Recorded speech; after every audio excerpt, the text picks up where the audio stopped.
Redirecting to Facebook Live page. There you go. Right, brilliant. So we're on. Welcome to the eco-friendly Christmas market. I'm Avni. And I'm Sally. Nice to meet you. And I hope you're enjoying today. So I thought we'd start by just talking a little bit about what this market is. Avni is about and why we wanted to do this market in the first place. So, Sally, shall I just say a little bit right now? Yes. Okay, so basically, Sally and I, we've known each other for a while because we are part of the same sort of, well, we live in Kent, so we've kind of met each other through lots of networking events and stuff. And then it was when I wanted to do a book. I wanted to produce a book, and Sally has already produced a book. So I got in touch with Sally directly and asked her to help me. And she has just helped me tremendously, both like just from a practical point of view, but also from a supportive point of view. And it's only once we started talking that we realized that actually we're both really into this kind of eco-friendly space, but also really quite particular about the fact that we need to use less, we need to embrace the circular economy and things like that. We can talk more about that later. But that's why when we started talking, we realized that we have a lot in common and we want to create a community around that. And then we was like, why don't we just do a Christmas fair? So we might have bitten off a bit more than we can chew, but that's why we're here now. Exactly. Well, yeah, I mean, it's just about getting everybody together, isn't it? And getting the community and getting everybody out there so people have the opportunity to buy eco-friendly products if they want to, and they know where to go and who to ask. Yeah, and we have got a really amazing group of sellers. I mean, it's incredible. We've got, I'm just looking at my list just to remind me, we've got workshops. So this is more than a market, it's like a little festival. So you know when you go to, I want to say Winter Wonderland, but that's quite large. But just generally when you go to a market or a fair or something like that, you'll have stalls where they might be doing demonstrations. Well, we wanted to bring some of that to this. It's not just a straightforward market. You've got a paper making class. So that's handmade paper using traditional techniques. We've got a cooking class, which isn't really cooking because it's making cocktails and biscuits. And we've got it's going to be amazing. And we've also got a tent. So, you know, like a festival, you have tents and you'll camp out. So we thought we'd have a tent expert come along and talk about how you can create a sanctuary in your own home or in your garden using a tent if you've got one, but there are other options. She's going to talk to you about that as well, and it's going to be fantastic. I've heard some of her tips and I was like, wow, I need to do that. It's great. So yeah, we've got a really good lineup. And then we've also got, you're going to talk about your business, Sally, aren't you? Yes, Reverse the Tide. So yes, we'll talk about that in a bit as well. Yeah, I'm going to talk about mine, which is Virtualicious. And then we've also got loads of producers, things that people that you would have seen at like Covent Garden Market as well. Unfortunately, we're fully booked, but Sally, I haven't managed to tell you, we've been so busy, I haven't had time to tell you this, but we had a Dragon's Den person wanting to join us. Really? Yeah, but we'd already got the schedule all full by the time. He only got back to me yesterday, but he's actually a friend, so I said next time. We've got marketplaces. You've got a marketplace as well, Sally. Yes. We've got coconut glasses, handmade paper cards, shower ritual packs which make a great gift. There's loads of stuff. But let's, while we've got a few minutes, Sally, why don't you tell us about Reverse the Tide? Because I think that the people that are watching this will really find it valuable. Okay, so Reverse the Tide sort of came about a bit bizarrely, really. It was originally the title of a business magazine that I produce, and I wear flip-flops all the time, and my friend branded some flip-flops for me just as a bit of fun, like you do, and we put them on social media just to show what we'd done, and people started asking where they could buy them, not just in the UK but in Australia as well. So Reverse the Tide sort of became, and then I started looking at flip-flops and what happens to them once we finish with them, and they tend to go across the water and end up on a beach somewhere in India or Africa. But when I was in South Africa, I saw them sculpting flip-flops, and they collect them, glue them all together in layers, and then sculpt them into jewelry and all sorts of clever things and sell them to make money, basically. So our waste creates a job for someone else.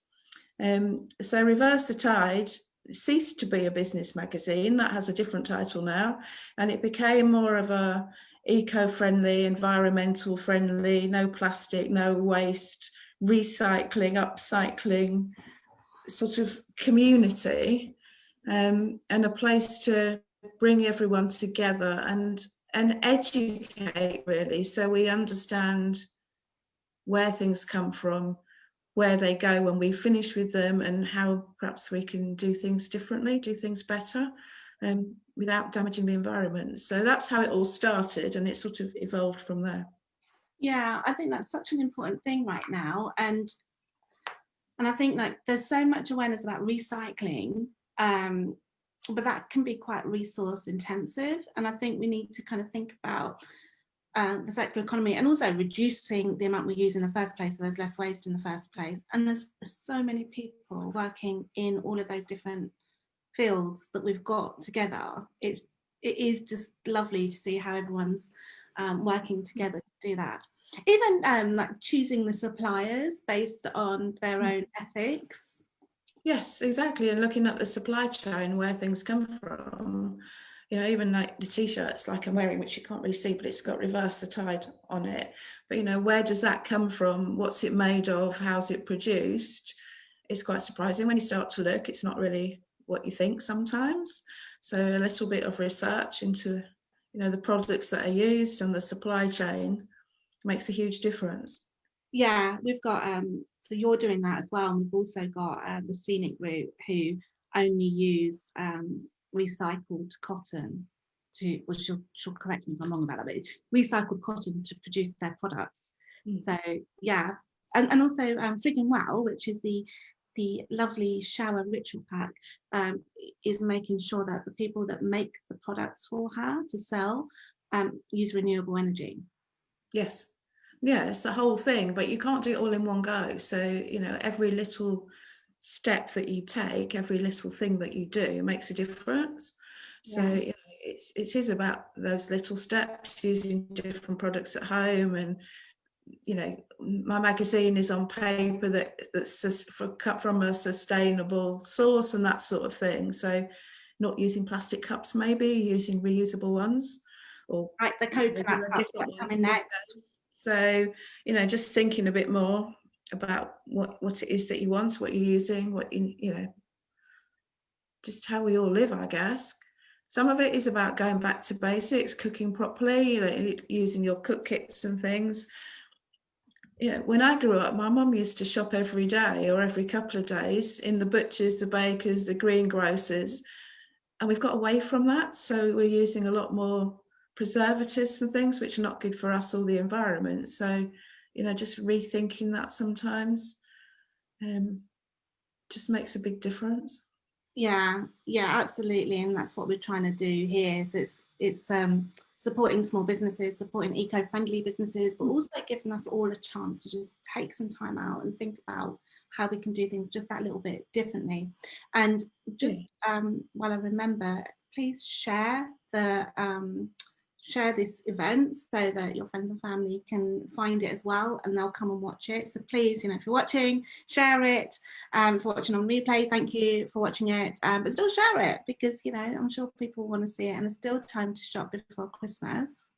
Yes, and we'll put all the links and everything in the Facebook event and share them in the group and different things as well. And if you look on the Reverse the Tide website, www.reversethetide.com, all the suppliers, sellers are listed in the directory there with their websites, their contact details, their social media handles. So you can find all the information there.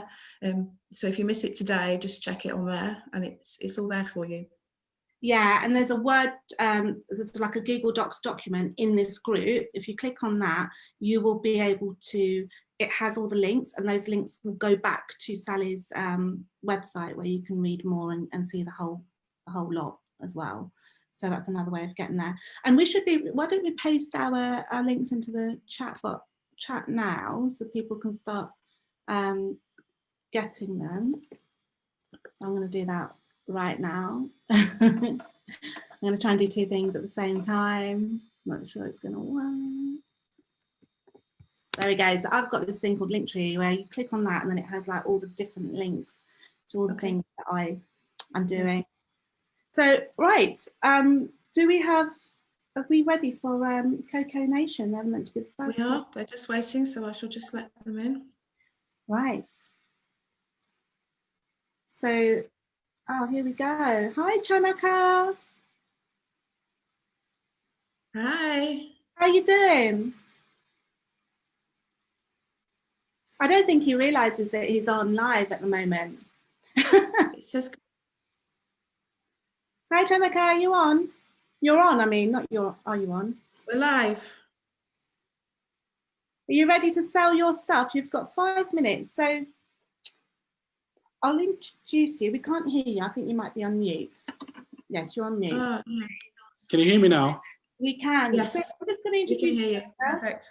So Chanaka is from CoCo Nation, and you might have just heard me talking about what he does in the, while I was talking to Sally just now. It's the coconut cups. So he's got this wonderful, beautiful products for you to buy, and it's all about trying to do things in traditional ways and also reducing plastic. So hi Chanaka, it's nice to have you here.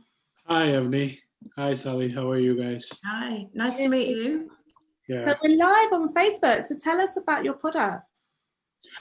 Yeah. So the story is that we have a lot of these being used, right? The plastic cups, and you just throw it away, along with the straws and probably the stirrers, right? So it has become a big problem, because at the end of the day, all this garbage, if not recycled, not many is recycled, but if it is recycled, it'll be shipped back. If it is not recycled, it'll be shipped back to the Asian part of the world. So it is really, it is becoming a really issue, a really big issue in the Asian part of the world where I'm from. So I'm from Sri Lanka. So that's where we have a lot of natural resources, including the coconuts, right? So this is actually the shell of a coconut. So what we do is we kind of we clean it out, and then we polish it with coconut oil. So this is something that is being used in the Asian part of the world to, to have liquids. Or now there's a recent trend in the European region. They use it for smoothies, or in my point of view, it's a good a vessel to have a cocktail in. So if you're Yes. looking at a mojito or a pina colada, You right? also have the bamboo straws, don't you, to help have a cocktail? Yeah. So what I'm selling now is the shell. I'm selling a set of 4 shells, and I'm selling a set of straws to go with it. So there's no plastic in it. So I'm going to show you what I have right now. So this is the gift pack that I'm selling. So as you can see, it's cardboard. There's nothing plastic about it, and it is very. It's a relatively stronger box, because on reviews, I mean, I'm not the first person to sell coconut shells to start with, right? Mm-hmm. But the reviews say that there has been some damages in the shells when during delivery. But this packaging. Sorry, so that was reviews of other companies that sell. Yes. Not yours. Yeah. No, not mine. So it's so I made this pack just to withstand the pressure, or the the if somebody drops, it kind of preserves your shells. So, and it is very durable. So let me open it up. So when you open up, we have a few things. We got a pouch for all the bamboo straws. So straws go in here. right? So, and we got a straw cleaner here, right, which is also made of coconut fiber, right? And so that is those are my straws.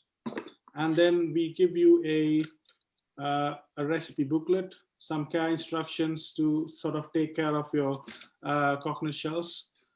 And then we come to the best part. So it's the collection of 4 coconut shells like this. Yeah. So if I open up one, so it's going to be something like this. So what we do initially, I mean, this has been on a ship for about a month. So before every delivery, we sort of polish them up with some coconut oil. So you will get it as as fresh as possible, right? So you can even smell the coconut off the shell. Yeah. So you get these made in Vietnam, don't you? Yeah, it is made in Vietnam. It is not made in Sri Lanka for a reason, because Sri Lankan coconut is not as big as the Vietnamese coconut. So you can't hold much liquid in it, and the bottom is not as flat. So that's the reason that I picked Vietnamese coconut to start with. So for every pack you order, we have a special gift wrapping for Christmas, right? So you got a little bit of Christmassy touches. I mean, this is one of the packages that is going to go out today. So I just wanted to show it before I post it. Oh, lovely. So if you want to send it to someone, we can drop in a card, a Christmas card, and a message of your choice. You can send us the message on Etsy, and we will get in touch with you about the Christmas card. So it's all up to you. It's all negotiable. Right, and you've got a discount, haven't you, at the moment? Yeah. So for today, for this particular market, I've got a special discount. So at the moment, it is trading at 15% off on a regular day. But now for this market specifically, I'm giving you a 20% discount. Wow! Fantastic, thank so you. That's 5% extra. So you can use this particular discount code at the checkout. So it is EFCM20. So that stands for Eco-Friendly Christmas Market number 20. So EFCM20. If you drop the link and drop a link to your website and the code in the chat, and then people can have it. And also so is it on this chat or with Facebook chat? The Facebook chat. Yeah, all right, okay. And also on the Facebook group, there's a document that people can click on there, and they'll get all the discount codes as well. Yeah, sure. Okay. So do you have a minute, or is it? Well, we're actually trying to keep everyone on schedule. So what was it that you wanted to say? Yes. It's nothing much. So this is the other range that I have. So different size of coconuts. So if you know someone who knows someone who has a friend working somewhere who is in need, you can get in touch with us through Etsy as well. So we respond. We are very quick on Etsy. So I suppose about that's that you sell those. So the things that you're selling on Etsy are the coconut cups. No, that's sale. Yeah. So this the gift set that I showed you previously is what I'm selling in this market. But if somebody wants to buy it wholesale or something, we are open for business. Brilliant. Thank you so much, Chanaka. That's really useful. Sally, do you have any questions? Do you just want to tell everyone what your website address is? I've put the code in the Facebook event, but if you just remind everybody what your website is, then they can find it. So I'm selling this on Etsy. So if you go on Etsy and search for CoCo Nation Co. So that is CoCo Nation Co. And I will drop the link as well in a bit. Okay, perfect. Thank you. Yeah. Right, it's fantastic. I really love it. And I love that even the brush is made from is it coconut hair, and then you've got the bag, and it's all it's lovely. Brilliant. Thank you. It is made to sort of have a mini party at home, basically. So it's got everything in it. A mini socially distanced party. Yes. No, I mean, in a way, you can have friends over, obviously. Well, yes, at Christmas though, it'd be perfect. Yeah. Sure. Oh, actually, I had some of those types of cups when I was younger. I got them when I was on holiday somewhere, and they're just fantastic. It just feels so nice to have them. I used to have them on a shelf, and just I don't know, I have no idea. I mean, I serve cocktails in these at home, and my daughter loves having her smoothies on this because it is small for her to hold it. So thank you very much, Chanaka. no problem. Great having you. You're our first one. All right. That's a lot of pressure, You did really well. Don't worry. So okay, up, Sally. Thank you. Yeah. Thanks, Sally. Thanks, Avni, for organizing this. Thank you. Right. So next, we've got a really special. Not that Chanaka wasn't special. Chanaka's definitely special, but we've also got another special guest, and she's well, it was so heartwarming to hear her story. She makes her own paper. So if she's ready, shall we get Samantha on? Yeah, Julia's waiting in the waiting room. So we've got Tattymoo next. Oh, sorry, I've skipped ahead. We don't have Samantha on. We have Tattymoo. We've got Julia. Let's get Julia on. Sorry. Yes. Thanks, Sally, for keeping me in check. Hi, Julia. Sorry. Hi, Julia. You skipped over you by accident. Can you have to make my screen bigger because you've set it up so well. Your market stall. We can't hear you, Julia. Can you just need to unmute? There we go. I thought I'd answered. Apologies. So this is Julia. Julia, I've known for a long time because I follow her on Instagram, and she does wonderful things. And it's all about, this is really a brilliant example of what the circular economy is. So Julia, do you want to just explain a bit about what you do? Hi, yeah. So I'm Julia from Tattymoo. My website's up on my little banner behind me.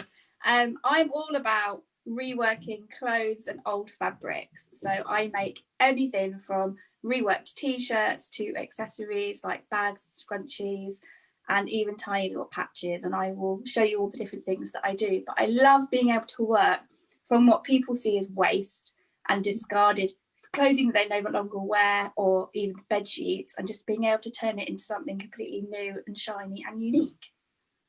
Exciting. I think you're modelling something right now. Yeah, so this is from one that I absolutely fell in love with Schitt's Creek during lockdown, and we binge watched all these series in about 3 weeks. And I fell in love with Alexis and David, the characters, and I created this little collection. There's only a few tops with Alexis's favourite saying, "Ew, David." I've just used lots of different scraps of fabric to make them, and they're all unique, but they're all quite similar, but all quite different, because obviously the print's changes position and like the fabrics, and I just love being able to wear everything that I make as well. And my son does, but he's at school. So you also make things bigger as well as, so I could send you in something that I love, and you would be able to refashion that into a different garment. And when we spoke on the podcast, I assumed that you could only make things smaller, but you said that you could actually make them bigger as well by doing what you've done there. Exactly. So I've got a little t-shirt here that you can see. I bring my little garment here. So this was one of my son's t-shirts that I'd made him when he was really small. And I think there's other bits in here from other t-shirts. And he's 7 years old now, and he's growing so quickly. And I just basically cut all the favourite bits out of what he liked from his t-shirt. I just made it into a garment that actually fits him now. And he loves being able to wear all the clothes that he wore when he was small and wear them again, and knows that nobody else has them, and that is fully unique. And I really, really hope as he gets older that he never loses that love of mummy sewing, because I feel he's really I really instill that love for the environment in my son by being able to do what I do. Yeah. And it's like really obvious that you're passionate about what you do, because I follow you on Instagram, I watch your videos, and it's, your passion is there. It's so obvious that you care so much. Tell us how how it works, you know, with posting new stuff and then you do it. Okay, so for the rework package, I have an adult rework and I have a kids rework package, and they're priced differently. What you can do, you can send me up to 3 garments to rework into one new garment. And that is a process that is very collaborative. I'm currently doing a big rework package for one of my clients. And so I had all her garments come in to me, and then we had a Zoom chat where we discussed what we wanted to do with each garment, who it was going to be for. And I just went away and I said, okay, look, I will just cut all these up and get all the best bits and let you know how many I can make. And from all of these tops, we have this beautiful collection that's growing at the moment, and I'm about halfway through. And then obviously I will send over the invoice. I take off the shipping for that particular package because obviously you've already paid for the garments to come to me. So I whack that off. And then you have the whole new collection of garments. So you're totally saving from throwing them out or giving them to charity. You're not losing out on that money that you've spent on that garment. And it's completely unique for you. That's amazing. That's amazing. Do you have any questions, Sally? No, just how do we get in touch with you? What's your website, or are you on it, Etsy? So my website is www.tattymoo.com. I am on Instagram, Tatty_moo. I'm on Facebook, Tattymoo instead of the O's, it's a 0. I'm all over social media, and you can contact me on any channels, and I'm always happy to take even custom requests. So hats, bags, scrunchies, alterations as well. So I also do an alteration service for people and repairing clothes as well. You're doing a Chanel suit at the moment, aren't you? It was a Dior suit. Unfortunately, I can't finish it off. I've completely, I've had quite a bit of a backlog. I do woodcuts as well. My machine has been down, so all of my orders have to be pushed back a couple of weeks so I can concentrate on the ones that are coming through the shop. But I'm going to be able to do that for her in the new year. So that's really lovely that she's been able to hold on for me to be able to do that.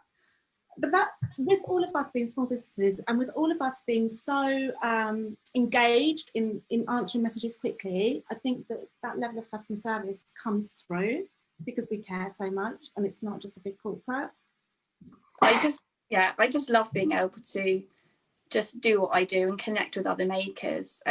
Something about my brand as well, I do work with other makers in terms of I get other makers and brands offcuts that I can rework into things. So let me just quickly show you, I've got a couple of minutes left. So I do clothing patches. These are currently in work, I've not quite finished doing them yet, but I make these from scraps that people send me and from my own scraps as well. So what are they? They're little clothing patches. So if you have a little hole in your garment, I make these iron-on patches. So I'm in the process of making about 100 at the moment. Extinction Rebellion ones, Black Lives Matter, Wear Your Values. So I've printed those onto scrap fabric. Let me just show you some finished ones here. Oh, excellent. Little Black Lives Matter. Oh, just dropped that on the floor. Extinction Rebellion logo.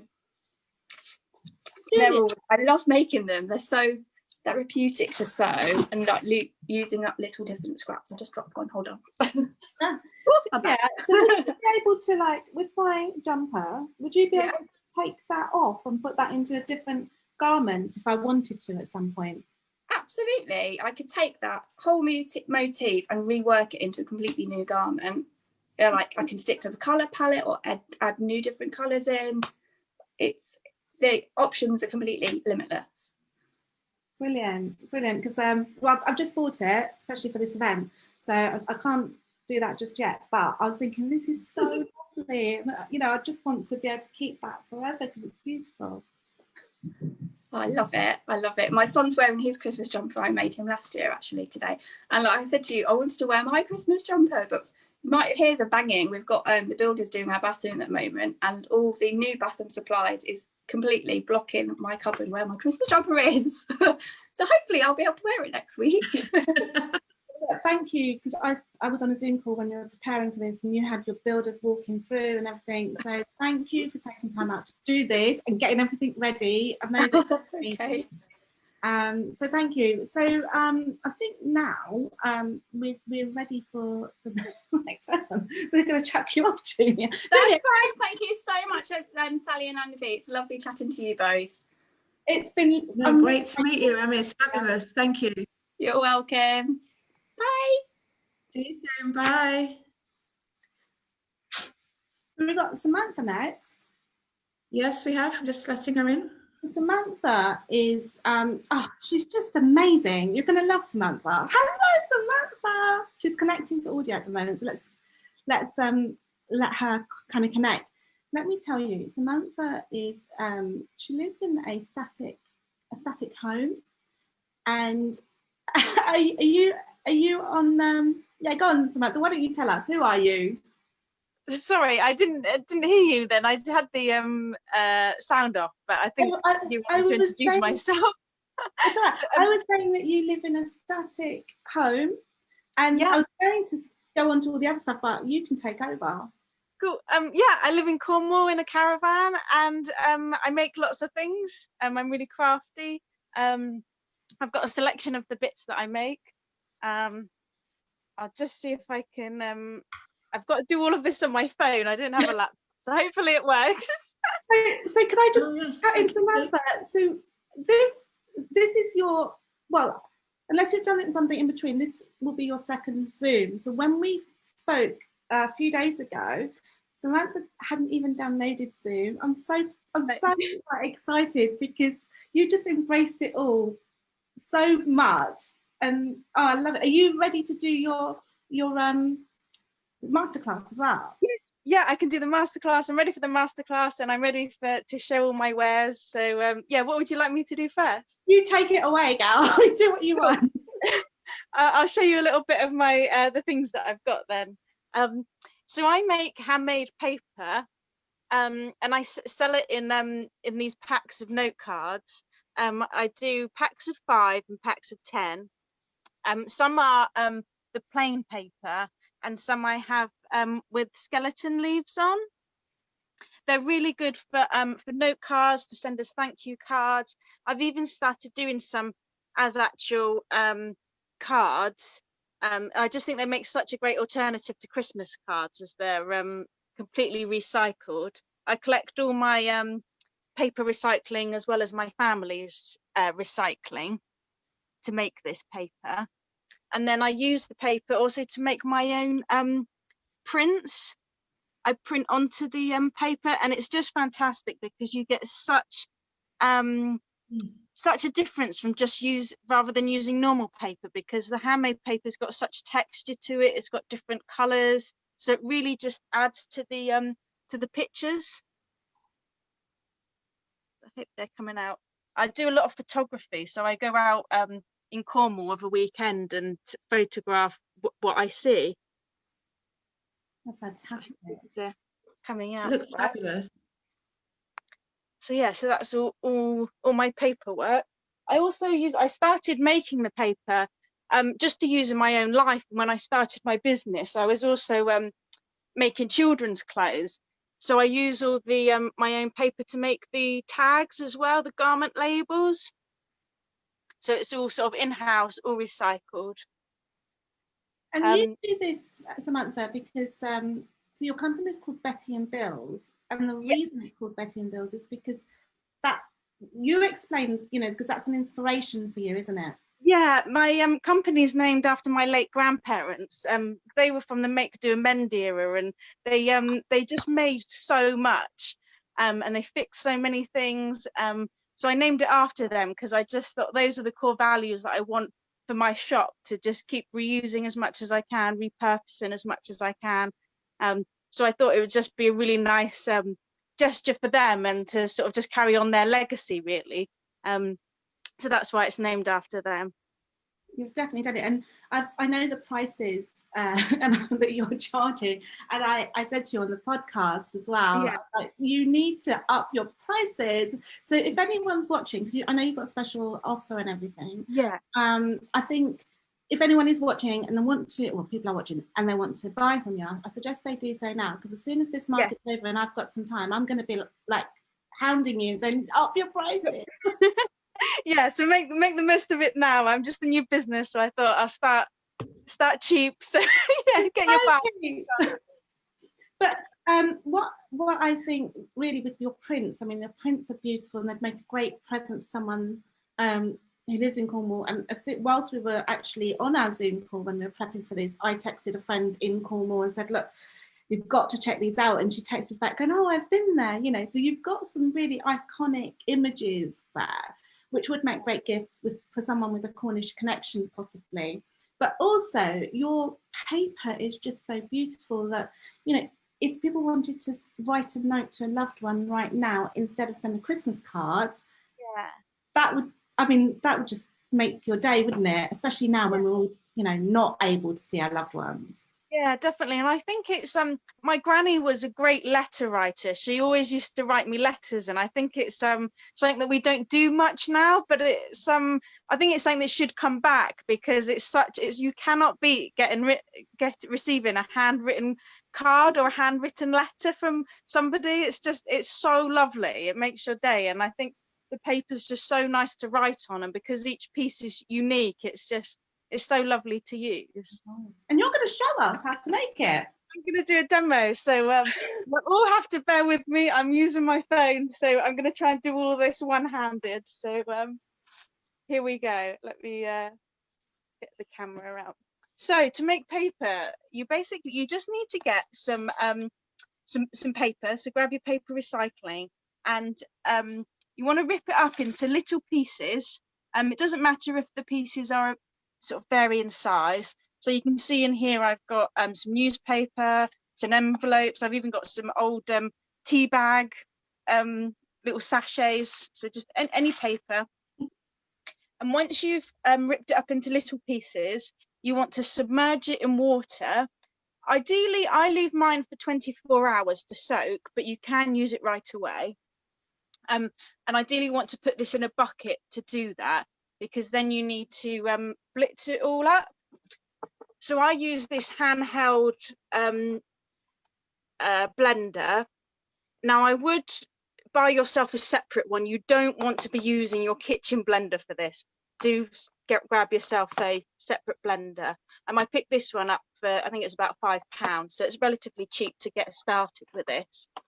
And then you'll also need some J-cloths and a frame. It's traditionally called a frame and decor. I found these on Amazon, and it's just a wooden frame with a sort of a netting screen inside of it. Samantha, sorry, can you just say again, what's it traditionally called? A frame and decal. How do you spell that? Frame and decal. Don't ask me, my spelling's terrible. I've got no idea. We can put a link in later, don't worry. Yeah. But I got these off of Amazon, and technically this is just the frame without the decal, but I've found that it hasn't been a problem to use. So yeah, I found these absolutely fine. And then you'll also need a tray which is bigger than the frame that you want to use. I'm just using an old garden tray that I had. So once you've pulped your paper, it will look like this. So I've got mine in a bucket here, and you blitz it up like you would a soup. So you add liquid to the paper and you just keep blitzing it. If it's really thick, just add more water until you have this real sort of pulpy, textured, yes, mix of paper and water. And then you transfer that to your tray, which has got a bit more water in it, and then your paper pulp. Now it's very similar to, if you've ever done it before, panning for gold, but essentially you're panning for paper instead. So you want to you slide your frame in at an angle, and then you submerge it under the water, and you want to sort of shake the frame a bit like this and just jiggle it around, and it helps the paper fibers to all marry together. And then you just, once it's settled, you just let the excess water drain off. So you just sort of move it around, let the water drain. And then once the excess is drained off, you take your J cloth. Now you've got to do this one-handedly. Yeah, and you just lay it across the top of your paper and you let it soak up the water. As you see, it's soaking up there. Now I do that a couple of times, so I'll take that cloth off, I'll wring it out, and then I'll use it again. I'm just going to get myself a dry one, and then again you just lay it on so it helps to soak up the excess. And then once you've done that, lay it back on. Okay, you want to turn it over. Now I've got a table here which I've got a plastic tablecloth and then a towel over the top just to protect it and to soak up the water. And then you just pop that down on the table like so.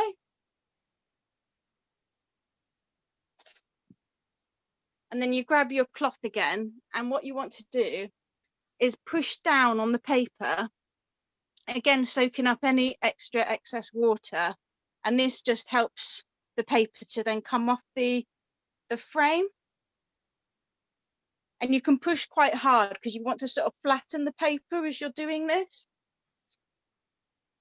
And then once you've done that, just gently sort of entice the paper off, and it should come off, and then you're left with your piece of paper. Wow. And then what I do is I just leave it on a piece of wooden board to dry. Ideally, if you've got a sunny day, pop it in the sunshine because it dries really quickly. For the minute, I'm just having to leave mine by the radiator so that they dry. And then once they've dried, usually I'll run an iron over them, and it just helps to flatten them and sort of smooth the surface a little. That's a good tip. How long does it take to dry generally when it's indoors next to the radiator? Oh, it could be dry within 24 hours. Maybe a little quicker if you've got the heating on high. Wow. And then also you can add in, like I do with mine, add skeleton leaves onto the surface. You can put petals on. You can really experiment with what you want to use on the surface. That is really beautiful. I love that. Do you have any questions? I hope that was, you got to see enough there. That was brilliant. Do you have any questions, Sally? No, I'm just fascinated by it. So what sort of things would you add to the paper to just to, I don't know, make it pretty and different? And could you add colours to it? Yes, I've actually, I don't know if you can see on some of these. I'll see if I can get closer. You can see the different bits of newsprint and the different bits of paper that have come through that have still had pictures on. And on this one, I had some old music, some old sheet music. So I've used that on the corner of this one. Oh yes, I can see. So that comes through nicely. And obviously these are the skeleton leaves. And then I love as well how the newsprint comes through. So you can have it where some text comes through, which is quite nice. And how much are you charging for these? So the packs of the little packs with the leaves on are £3.50 each, and then the bigger packs of 10 that are just the plain paper are £4.50 each. And the amount of work that you're putting into it, I mean, it doesn't justify, like the price is far too low to justify the amount of work that you're doing. So as I say, if anyone wants to order, get ordering.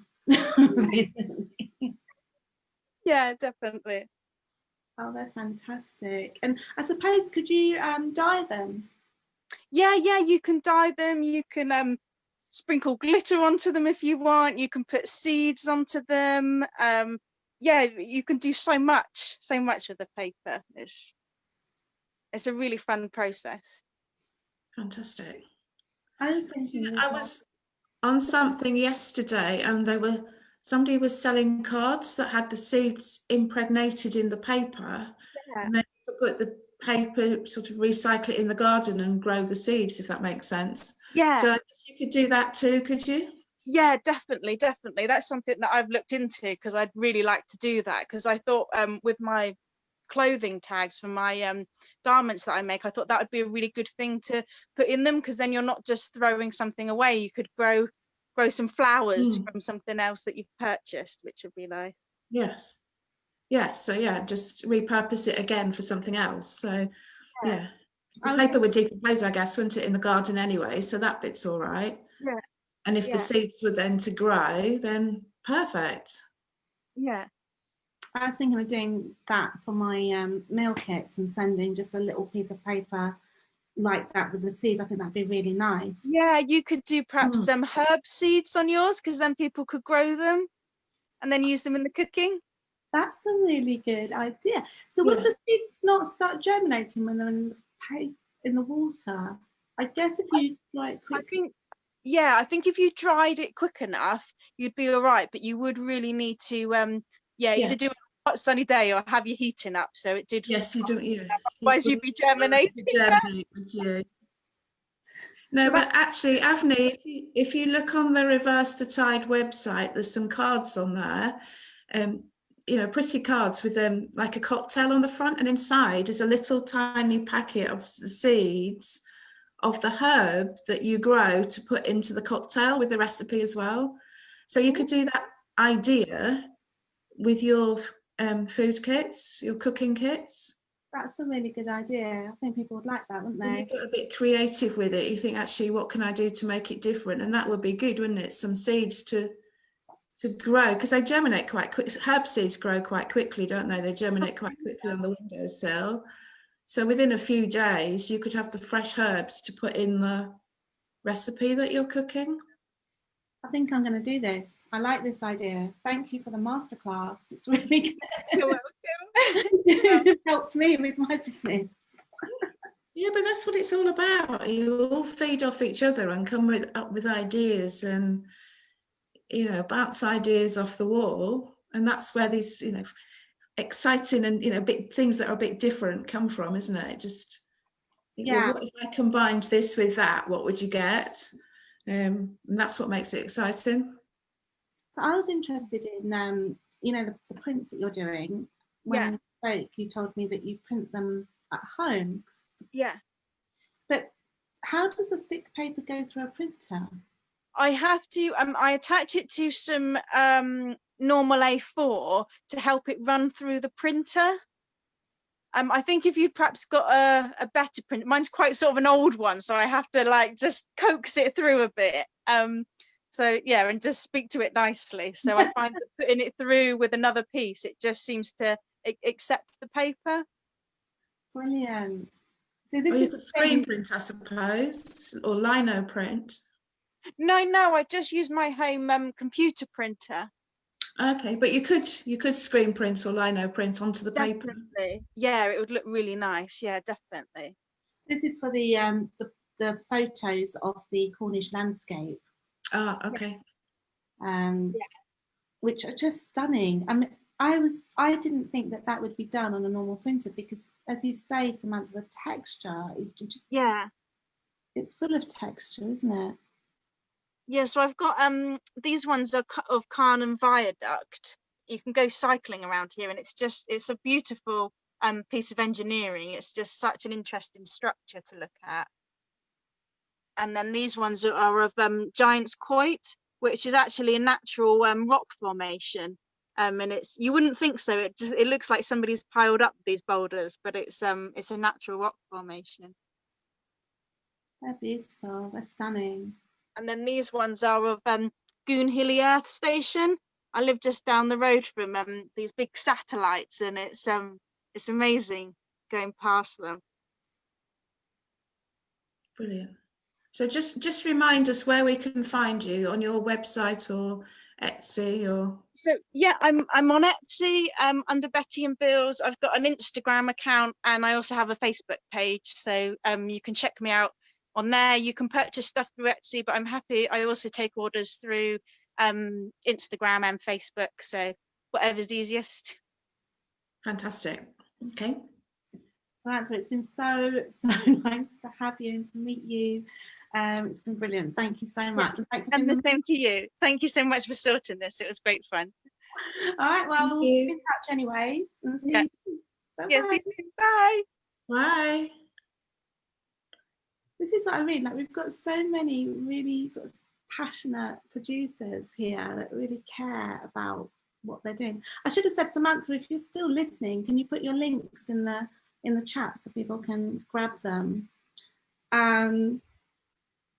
So next We can up, put them in afterwards as well. And they're also on the website. So the reversethetide.com website, in the directory, has got everybody's names and links and social media handles and everything. could you put a link in the comment to that directory maybe, so people can click Yes, through? I've done that. Oh, you've done that. Oh, you've done it in the comments for the Facebook, have you? Yes. Ah, so my Facebook comments aren't updating. All I can see is the one link that I've put in. That explains it. Now I've put some others in there as well. So. Ah, okay. So next up, we've got the Scenic Route. It's Amber. Amber's, she's actually from the film industry. Ah, so now I'm seeing all the comments coming through. Gosh. So, yeah, so Amber is from the film industry. She was giving me some tips actually when I was talking to her, because I do my podcasting and we're talking editing tips.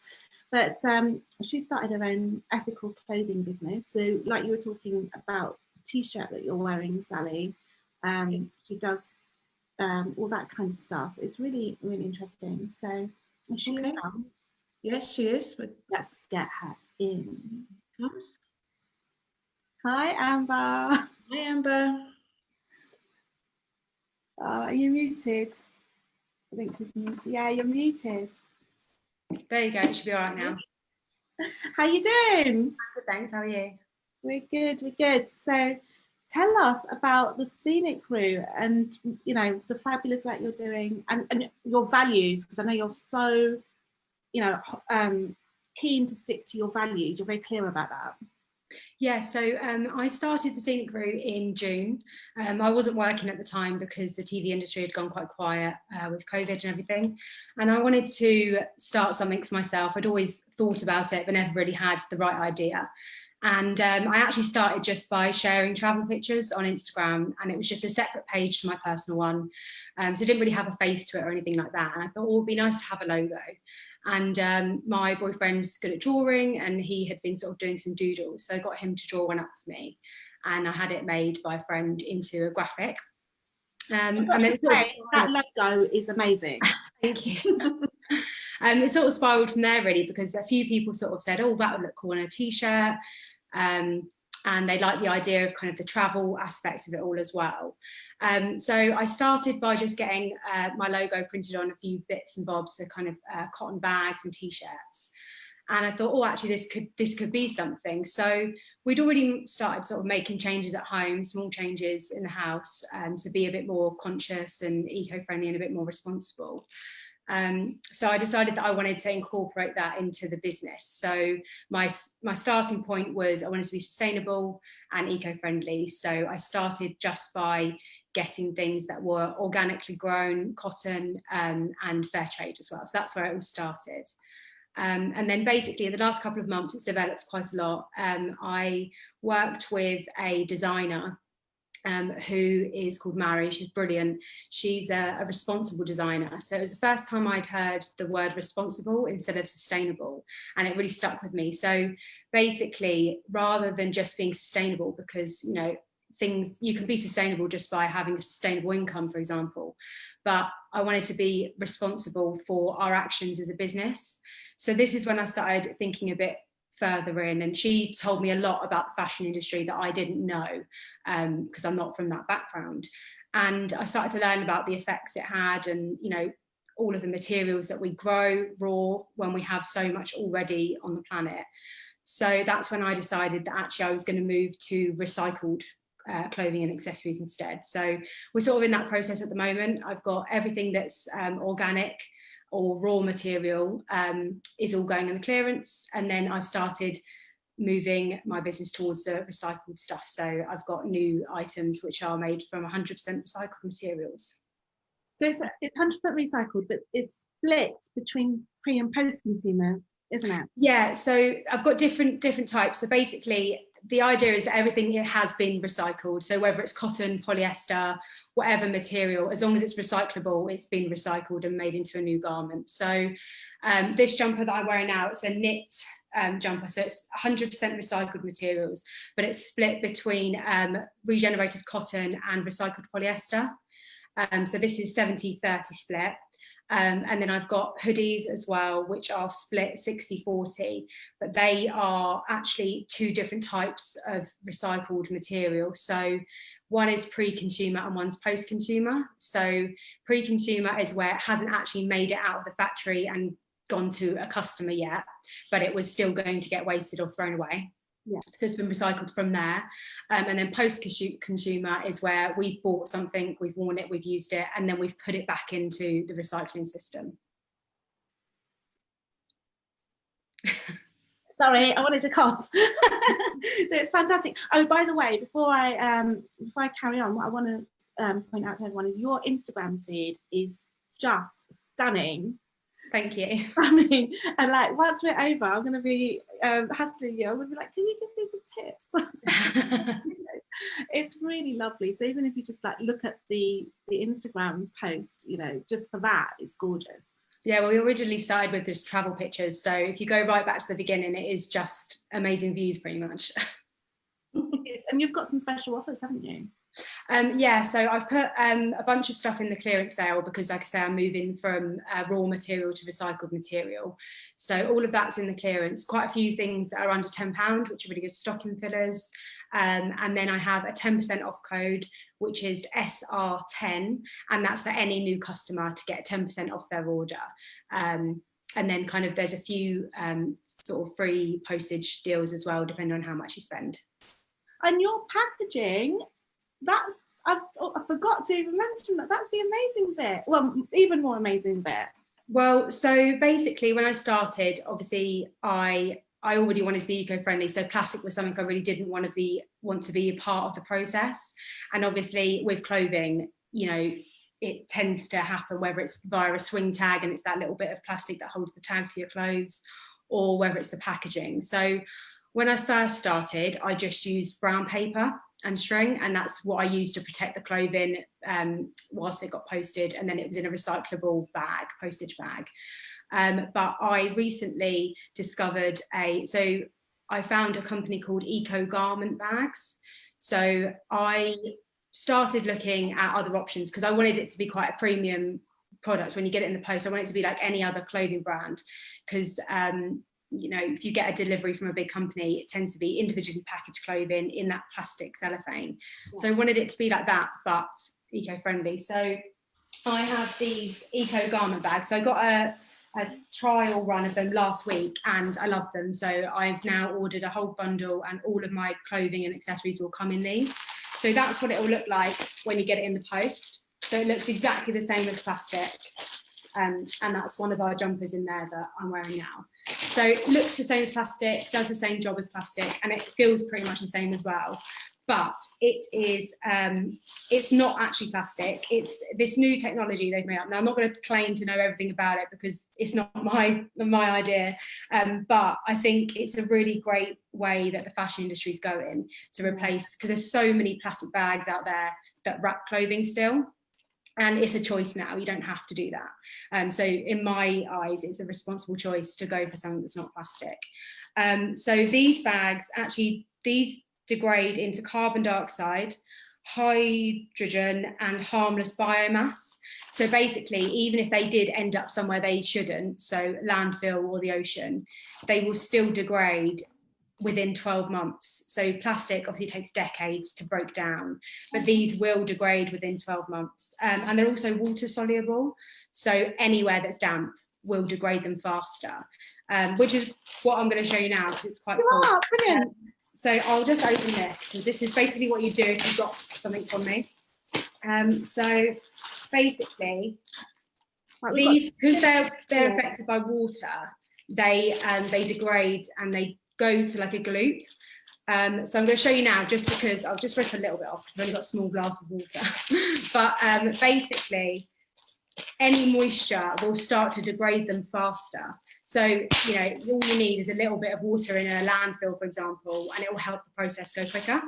And if they get into the ocean, although it's cold water, it will still degrade. And even if a marine animal was to digest it, they're not dangerous toxins or anything like that. So it wouldn't actually affect the animal. It would still just degrade. So I've got boiling water here just because it's quicker to dissolve it. So basically, this has already started just from the moisture of my hands. So I'm just going to screw it up. And then if I hold that up there and then put it in. I love that you're using a wine glass. I know, I couldn't find anything else that was, you know, big enough. So if I just stir that, and you'll see it's just starting to break down. Oh, wonderful. Well, that's really So it will go like a gloop, and you can see there it's... Wow, so quickly. So that's obviously in boiling water, which is the quickest way to dissolve it. But the point being that it's not going to stay anywhere for longer than 12 months. And when it does degrade, it's not going to do anything to the environment.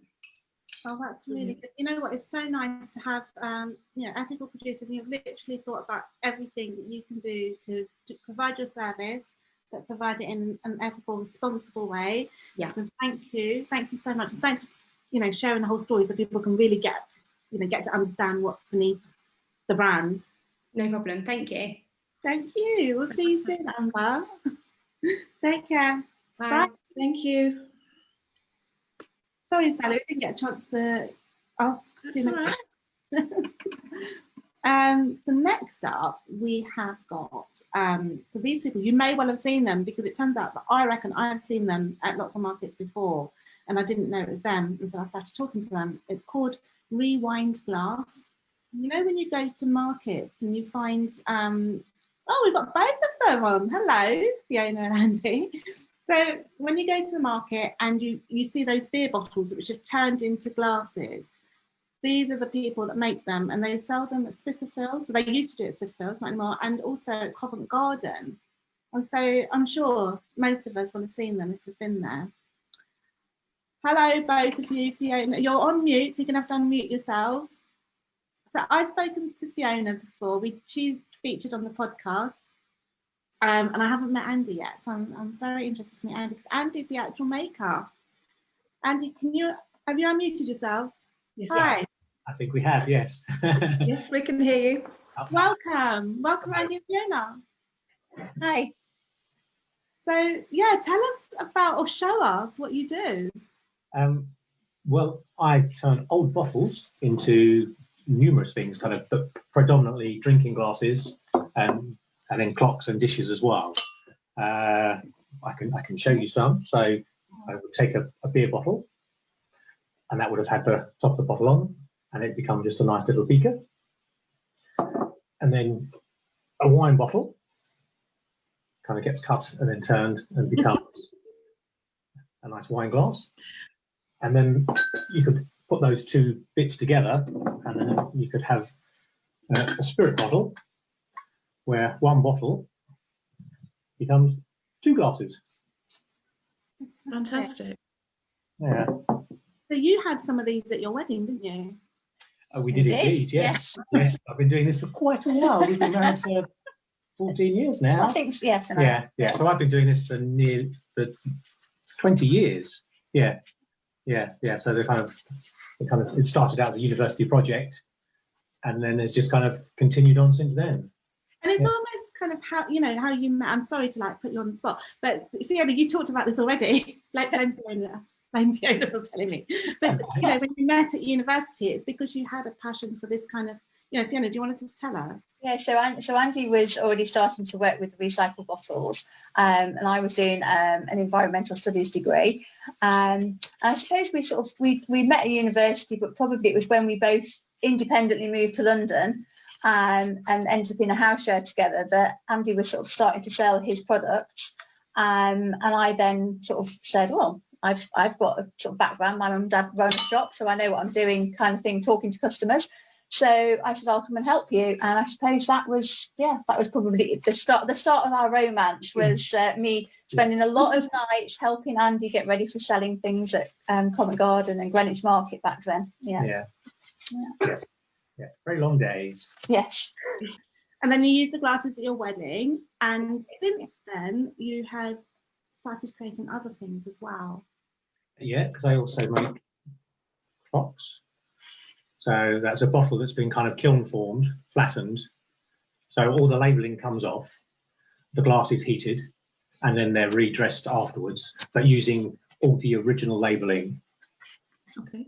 Yeah, and one of the byproducts of making a clock is you need to make a little hole in it so that the mechanism can go through. Mm-hmm. And the byproduct of that kind of then can also be melted down, and they become a nice little pair of earrings. Can you bring them? Yeah. Oh. I'm just trying to Get keep them it in the right. light. Oh, fantastic. And I've seen them on your Facebook page. So once you're off, please put the links to everything. So and the picture on the Facebook page, I mean, they just look so gorgeous with that sheen. Yeah. Yes, and they're quite a recent addition to the kind of repertoire, because when you're selling in kind of craft markets, you are kind of limited by the stock that you can you can sell, and other jewelers don't like people selling jewelry. Oh, you can do what you like here On the website. On a we can do what we like. because it's still hard to believe that the website is only 7 weeks old. So we're kind of, yes, I've been dragged kicking and screaming into the 21st century. Yeah. Like, wow, you've really been doing well, because I was talking to Fiona, and there's such a huge interest for what you're doing. Very popular products. Yeah.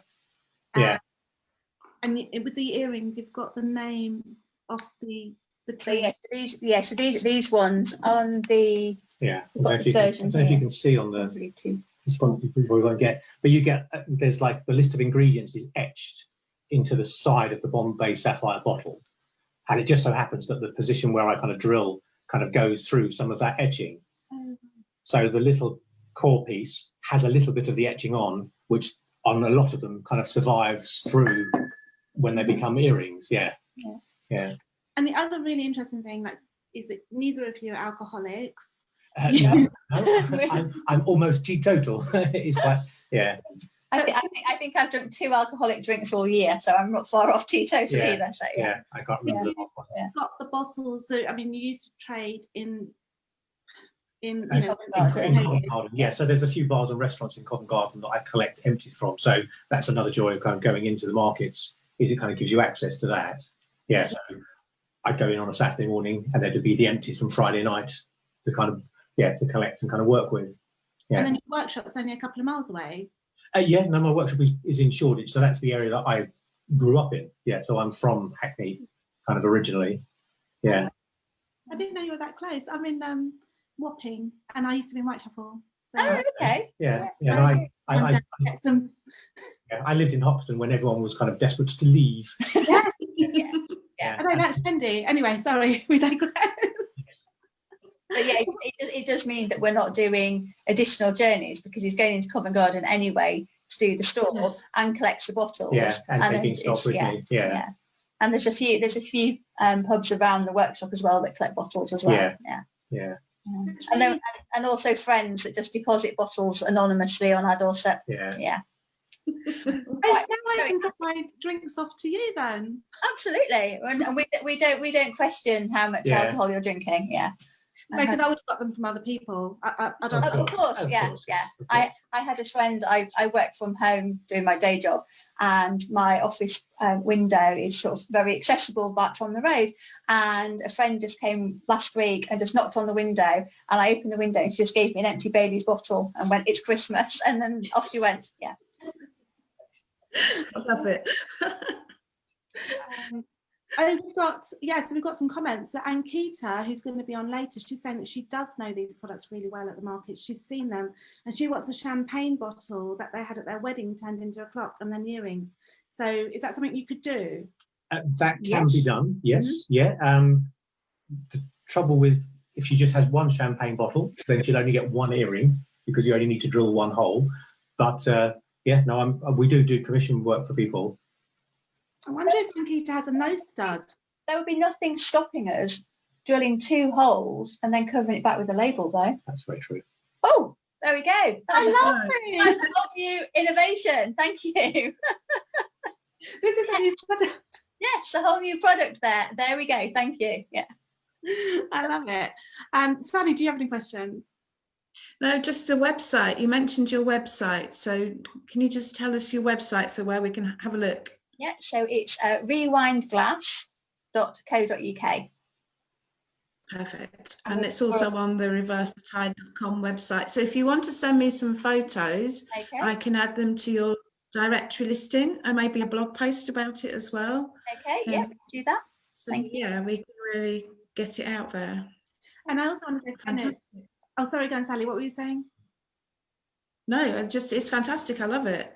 It is, and I've been talking to all of the producers before, in the last few days, just to record the podcast, but also to get to know them a bit better. And I've got to say, Fiona, she took time out to give me so many tips to help me with my business. So, fabulous company. Thank you. And we're going to reciprocate that when I get my Instagram lessons after Christmas, because I have no idea what we're doing on Instagram. So yeah. And I have no idea what I'm doing. Right, it's been lovely talking to you. Thank you so much.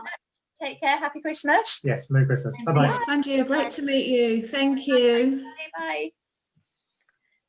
So now we've got Nikki, who both of us know Sally. We do, although I haven't seen Nikki for a long time, but yes.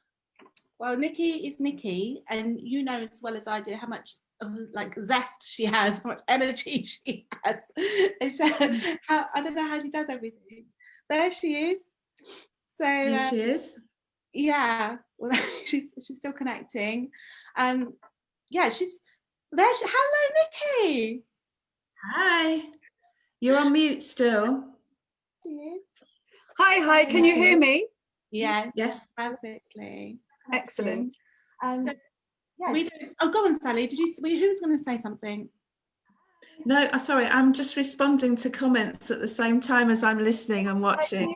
That's fine. So, Nikki, I know, you know your stuff. Why don't you just tell us about what you're doing? And you're fabulous, by the way. Sorry, I'm just Nikki is one of these people that she's local. She lives. So I'm staying with my parents at the moment, and Nikki knows my parents. My mum introduced us, and ever since then, probably a couple of years ago, Nikki has introduced me to so many people. She has networking events. At those events, she always takes time to ask people how they are. I made a comment once about how I was feeling a bit down, but it was just an off-the-cuff comment, and Nikki sort of stopped the conversation, brought it back to me, and took time to kind of explore that and help me. Nikki's such a lovely person, and I just want to take time to say that. So there you go, Nikki. Over to you. Wow, I was getting a lot of feedback there. I hope you can hear me okay, can you? Yes, you sound fine. Avni just sounded a bit strange just then. I'm not sure why. So it was echoing. Am I okay now? Which it hasn't been doing up to now, so I'm not sure what happened just then. But no, Nikki, you're absolutely fine. So okay. Well, where do I start? I mean, I have got something which is not a business as fascinating as anybody else here, but I am absolutely passionate about what I do. I've been involved for. Are you okay there, Sally? Yes, yeah. Okay, I've got lots of different images on my screen, and I'm getting a feedback as well, so I can't see myself. You look great. I've actually been involved with my business for 28 years, and as a mum and a grandma, I'm so passionate about helping people find the solutions to basic things that are so needed in the last few months. And one of the areas that I was hoping to talk about today was health and the health of our kids. Our kids are so important. They are our future. And I know as a mum, I was really, really worried about doing table battles with my kids. And I knew what they needed to eat. But of course, it wasn't always easy to get them to do that. So I'm really happy to introduce everybody to an easy, simple way of getting fruits and vegetables into yourself and into your kids. How would you like to have at least 20 ripe raw fruits, vegetables and berries going into your system every day? and for your child to have it for free in sweetie format. No table battles. It's just so great. So I can talk for 4 days on this topic, and I think I've got to condense this into about 5 minutes. Yes. So let me start at the beginning. Out of a juicing program in America many years ago, about 35 years ago, this product came to life. And in partnership with farmers around the world, in nutritionally efficient soil, with no pesticides, no herbicides, nothing nasty sides, for about 5 minutes. So let me start at the beginning. Fruits and vegetables are grown until they're ripe, and when they're ripe, they're picked, then they're juiced, and the water is removed together with the sugar. And the resultant pulp is dried into powders. So 10 fruits and 10 vegetables, and we've got another product, 10 berries, can be put into capsule or into sweetie form. And it's just so easy to get this lovely package into anybody to be compliant. I mean, I was working in the hospital, a big local A&E hospital, when I was introduced to this. And of course, you can imagine the doctors were pretty stiffy about it at that time to begin with, not when the science and the research started to come through. But what was quite interesting was how simple it was to get this into children and into adults, yet medicines, people were not being that compliant with. As soon as they started to feel well, they would stop taking the medicine. Now, in the last few months, we've really had major issues, and to have a strong immune system, we've been told time and time again, have lots of fruits and vegetables in your diet. Well, you'd be eating forever if you ate all of the fruits and vegetables that you had to eat in order to be healthy. So this is just a simple way to be compliant and also to be able to do all the naughty things at the same time. So it's Juice Plus, and I'm not sure if I show this because I've got a background here, if you can actually see, this is the capsules. There's 2 months worth of capsules, and the sweeties are absolutely Moorish. I dare not put them on the passenger seat of my car if I'm driving any distance, and that's from my home to the supermarket, because they are that Moorish. They are just eaten absolutely so fast that it's wicked. But what I would like to just say to anybody is, if you're keen to do something really healthy for yourself, or you're looking for a really special present that is a life giver and a gift of health to anybody, then this is probably something that's going to help a family and yourself to boot. Come through to me, come to my website, and let me see how I can help you to do something very positive for yourself. If anybody through this does decide to add it to their diet, then I'm very happy to gift you one of our lifestyle products just to help you on your merry, healthy way in 2021. Fantastic. And you also do, you help children, don't you? There's a scheme. The free fruits and vegetables for children, Avni, in sweetie form. It's a Healthy Starts for Families program.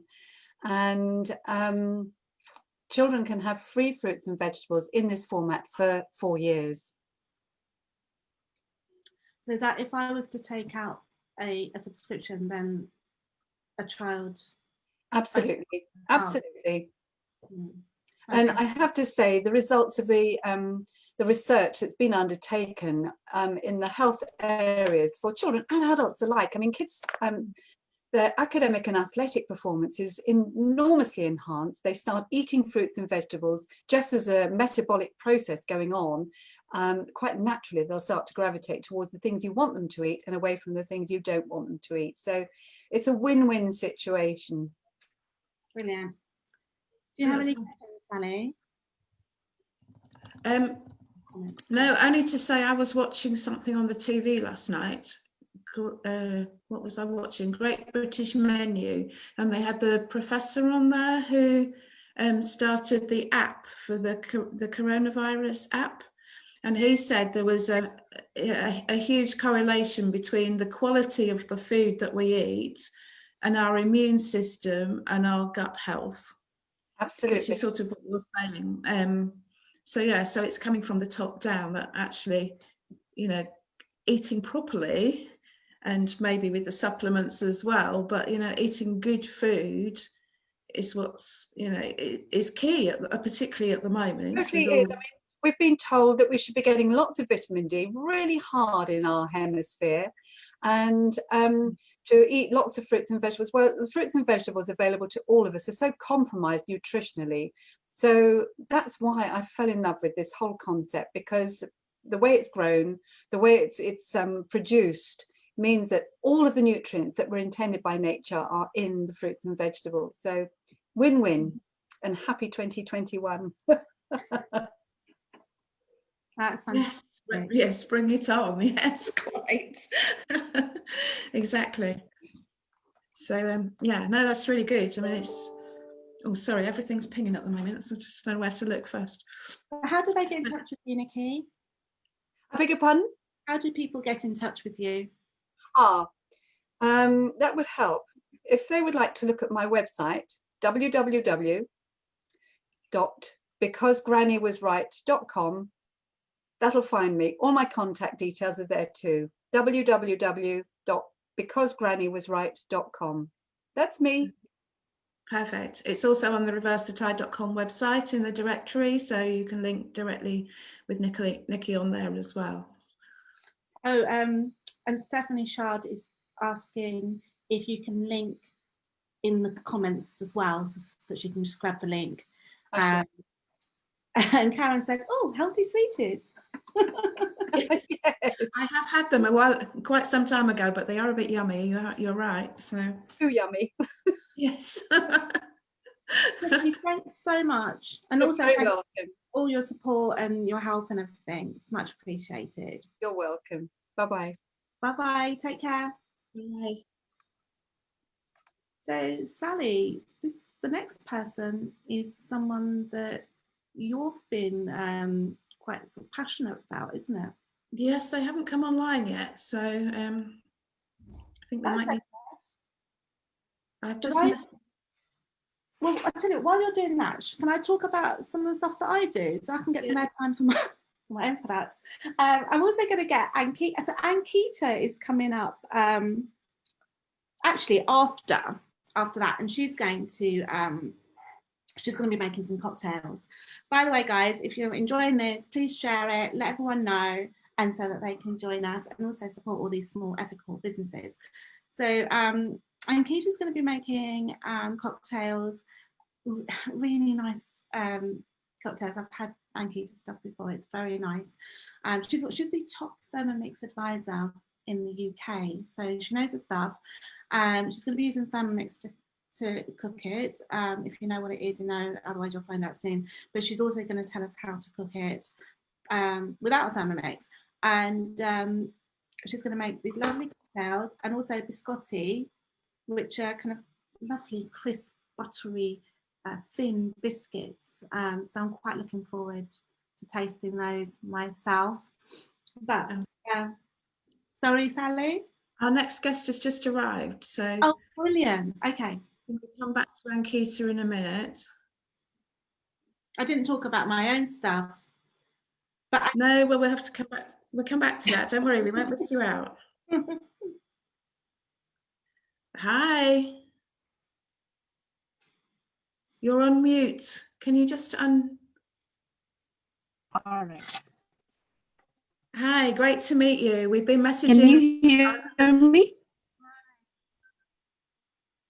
I can see your bags. Can you hear me? Yes. All right. Oh, all right. Great, great. Hi, I'm Ashwini, and I'm from Recharka Eco Social. I wanted. Hi, tell us a bit about your lovely bags, because they're woven from plastic, aren't they? Yep. I'm going to show you.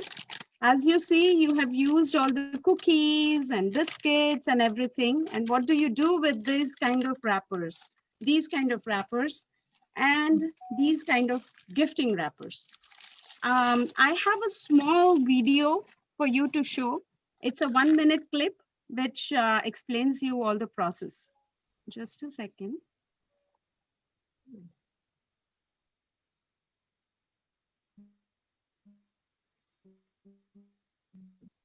Can you allow me to share the screen, please?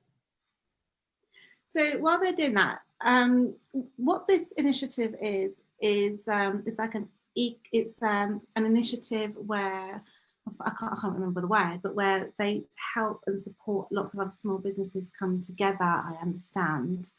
Sally might know a bit more than I do. Sally as oh, we've got the wrong person there. That's Ankita's Thermomix there. I didn't do that. Eco Social Tribe. That's what Recharka are, and it's supporting. It's from India. There we go. You've got your slides up. Can I share the? Yes, please do. You're sharing it now. Okay. You just need to press play. Please watch the video. You need to press play, I think, on the video.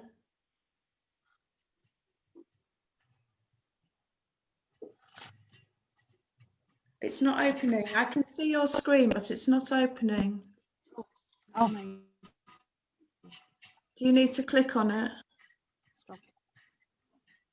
So maybe. Yeah, I have clicked on it. So let me explain you in if it is not able to show you there. Basically, what we do is we collect all these waste plastics, okay, from the waste pickers. Can you hear me now? Yes. Okay. From the waste pickers, and then we actually turn it into a fabric using traditional charkha. Now, the waste pickers actually get the waste plastic, wash it, clean it, dry it, and cut it into long pieces. And then they, with the help of traditional spindle, charkha, which is what we call, they come up with a fabric, which looks something like this, in the form of this. And then with the help of this fabric, we come up with multiple number of products, which can be used for home decor, pool, then totes and bags, purses and pouches. So that is what is basically, our eco-social social enterprise is about. We try to, give livelihoods to rural people, turn this waste plastic into something unique, something, useful, and try to create conscious consumers. So that's the whole mission of our social enterprises. Recharka has, as you see, if you can, I will send out the website as well as Insta handle and FB page also. But if you see, I'll quickly show you some products. This is the clutch. They're fabulous, aren't they? Then this is the designer variety in the weave here. It is very complicated to come up with. And each of these weaves, this is not a simple one, I would say, but this is a complicated one. So if you see, this plastic is being used to come up with this kind of design. Okay, then let me show you sling. It's a big bag with a handle, and it also comes with a small handle, which is a wristed. Oh, excellent. Okay.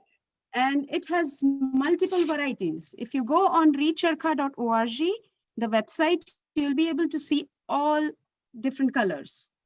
Then this is something, this is a cutlery kit again. It comes with eco-friendly, we have tied up with people can give us the stuff which we can keep inside, which is the fork and spoon and the handmade, all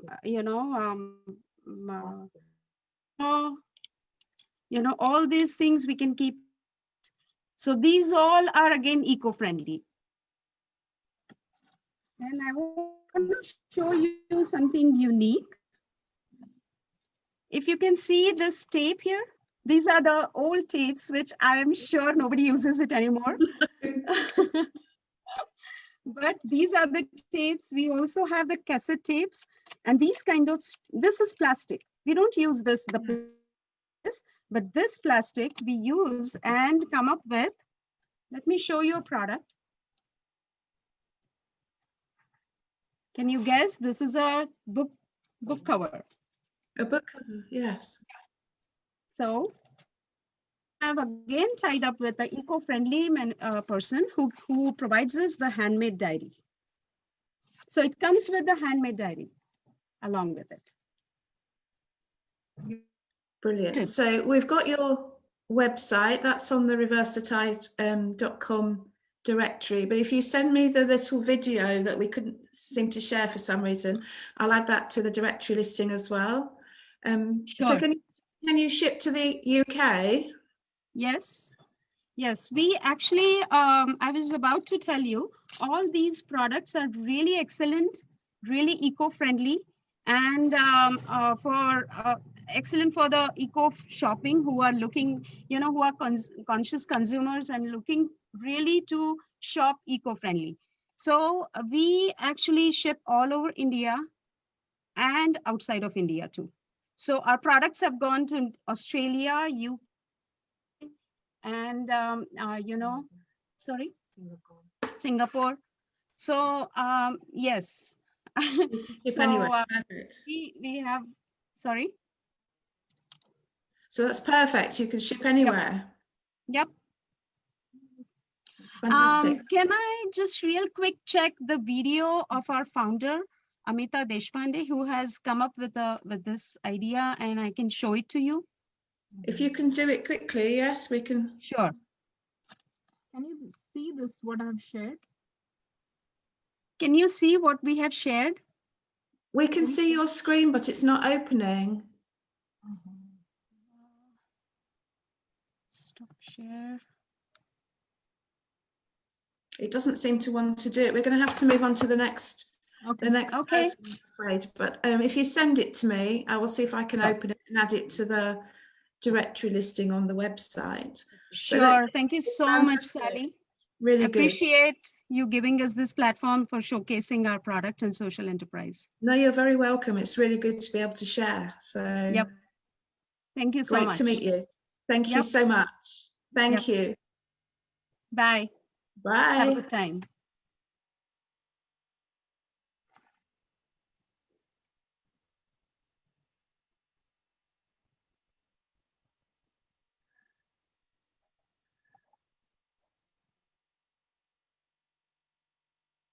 There we go. So Ankita is here already and waiting, Avni. So you're on mute, Avni. I've been talking away. Have you? I've been talking about it and I was thinking, why are they not listening? So now, yeah, please, let's get Ankita in. Ankita is a Thermomix. Hi, Ankita. Hi. So Ankita, I think you need to unmute yourself. I think you might be on mute too, Ankita.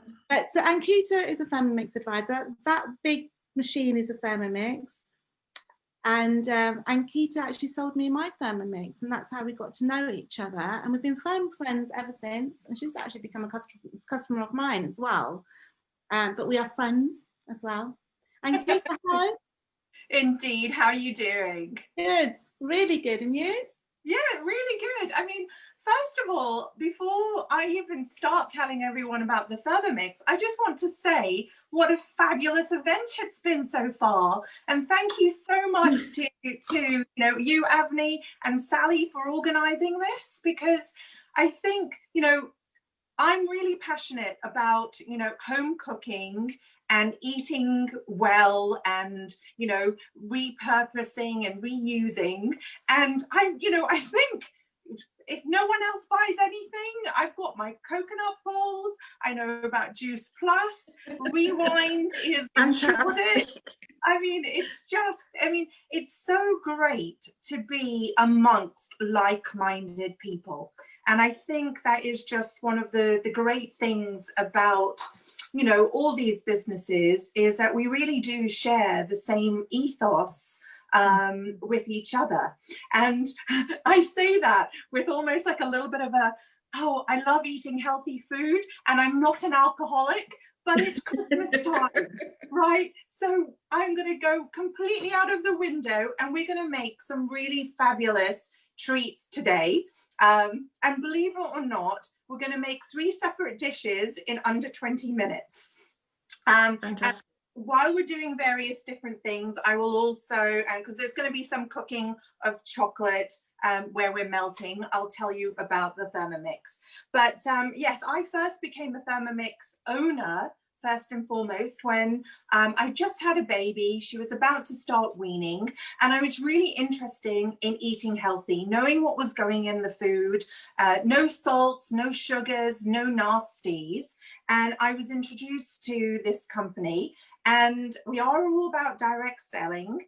You know, pre-COVID, you'd go to someone's house or you would invite someone into your house to show them a demonstration. Absolutely no obligation or pressure to purchase. And since COVID has come there, we've gone virtual. It's really exciting to do this over you know, Zoom and Instagram lives and things like that. So what I'm going to do today, we're going to make some biscotti, then a peppermint bark, and finally we're going to make some peppermintinis. And Lisa, just to be clear, like because you're using the Thermomix, but you're also going to tell us how to make it without the Thermomix. Absolutely. Absolutely, yes. I mean, I'm going to talk you through the recipes and then I will share the recipes afterwards for everyone as well. But yes, yeah, absolutely. I mean, for everyone. Yeah, everything can be made without a Thermomix. It's just quicker and easier with one. Yeah. And, you know, I fully admit and agree that the Thermomix is a considered purchase and it's an investment. But also there's lots of payment options and things like that. But you know what? I never like to talk about the hard sell until we see what it can do. Because, you know, if you hate it, you don't care about what it is or what it can't do. So the first thing is I actually have put these in my planner today. And I'm not an alcoholic, but I've got the peppermintinis, the espresso, the biscotti, and the bark. But also after this, I'm going to be making a quick lunch of spaghetti puttanesca. And tonight we're having beef bourguignon for dinner. But what I thought I'd do is we'd start off with the biscotti, and I've made some before. So what we're going to do, we're actually going to, I'm going to do this manually so you can see as well. I've got, yeah, what have I got? I've got a whole egg and an egg yolk in here, which I've thrown into the Thermomix, and I'm just going to mix it. So 3 seconds, speed 5.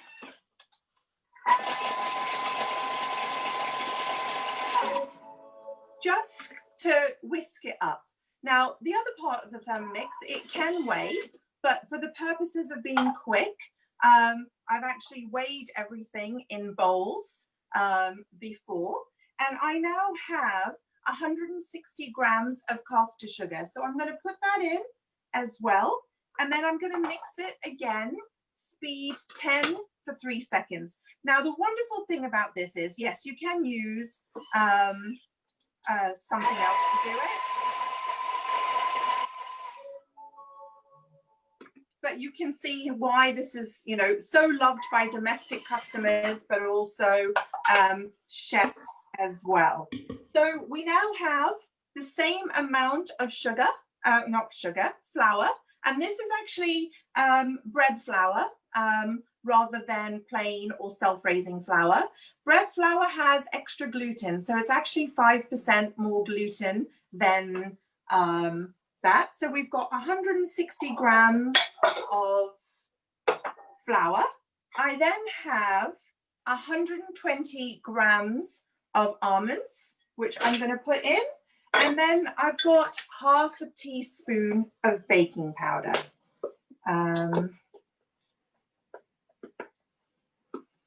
Mix that in, and then what I'm going to do now is put it in a dough setting. So if someone doesn't have a Thermomix, what you'd actually do is you'd start kneading, right? And that is for, you know, for breads, for, you know, chapati atta, for brioche, for sourdough. But the wonderful part about this is that I don't have to get my hands dirty. I can just put it on for a minute and let the Thermomix do all the hard work. And the wonderful part is what you're actually doing is this movement: rolling, stopping, rolling, stopping again.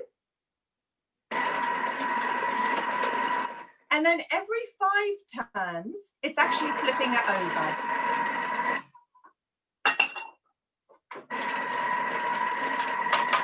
Now, it's interesting. I'm going to put this on a silicone baking mat. And Avni, I know. Yes, I know. So one of the things I want to, you know, my aim today is if anybody wants to see a demonstration afterwards, we actually gift you this wonderful silicone baking mat just for hosting a demonstration. Now, the silicone baking mat.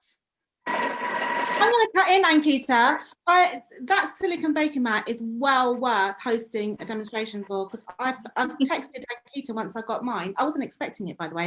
And then all of a sudden she's like, oh, you're going to have one. I was like, wow. And I got it. And I texted Ankita straight away. And I said, I've just fallen in love, ... with a baking mat.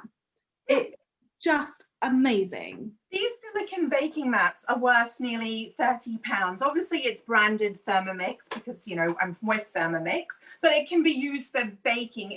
It's basically, you know, an alternative, eco-friendly alternative to baking paper. And you can bake with it. You can use it to mold your dough and things like that. But the idea is we give it to you free just for hosting a demonstration, inviting some friends. And, you know, Avni, you hosted a demo with me with your products, which we'll talk about later. And this was just, you know, our way of saying thank you and have a gift from us. And I think that's one of the nicest things about working for this company, is that they really, really do value customers, but also value advisors as well. So yeah, the baking mat is for anyone who hosts a demonstration this month. And Keto, just while you're on the whole kneading thing, what I want to say is that we make chapatis obviously a lot because of that's what we eat as Indians. And my mum's got arthritis in her hands. And so being able to use the Thermomix to knead the dough makes such a big difference for her. Oh yeah, no, absolutely. And I have to say, you know, I often have customers who say to me, oh, we have a bread maker, or we, you know, we like the process of kneading because that, you know, relaxes us and things like that. And I fully appreciate all of those things. But I think that, you know, the Thermomix isn't just a dough maker. It's a juicer, it's a cocktail maker, it's a slow cooker, it's a sous vide maker. It's, you know, 20 things in one. And you can see, just see. So what I'm going to do, if you can see that, I've just kneaded the dough into a, like a log. And what I'm going to do is, because I had 2 eggs, one egg and 1 egg yolk, the remaining egg white from that is just going to be brushed over. And then this is baked at 180 degrees for 25 minutes. Okay, so it's really interesting because for anyone who has grown up in the UK, when we say, here's one I made earlier from Blue Peter, I actually have Blue Peter badges, by the way. It's one of my COVID things that we did with my children. And look at these, just beautiful. You then cut them and you have this beautiful biscotti, homemade, no nasties, that is super easy with, you know, ingredients that we already have. And you don't have to have nuts if you have an allergy, but you know, you could also swap it with something else. Right, so on to our next recipe, and I will use the guided cooking function here. That one I was doing manual cooking. And we're going to do peppermint bark. Now, has anyone ever, I'm going to temper chocolate now, which in a non-Thermomix you do in a bowl with a bain-marie, or you do it in the microwave.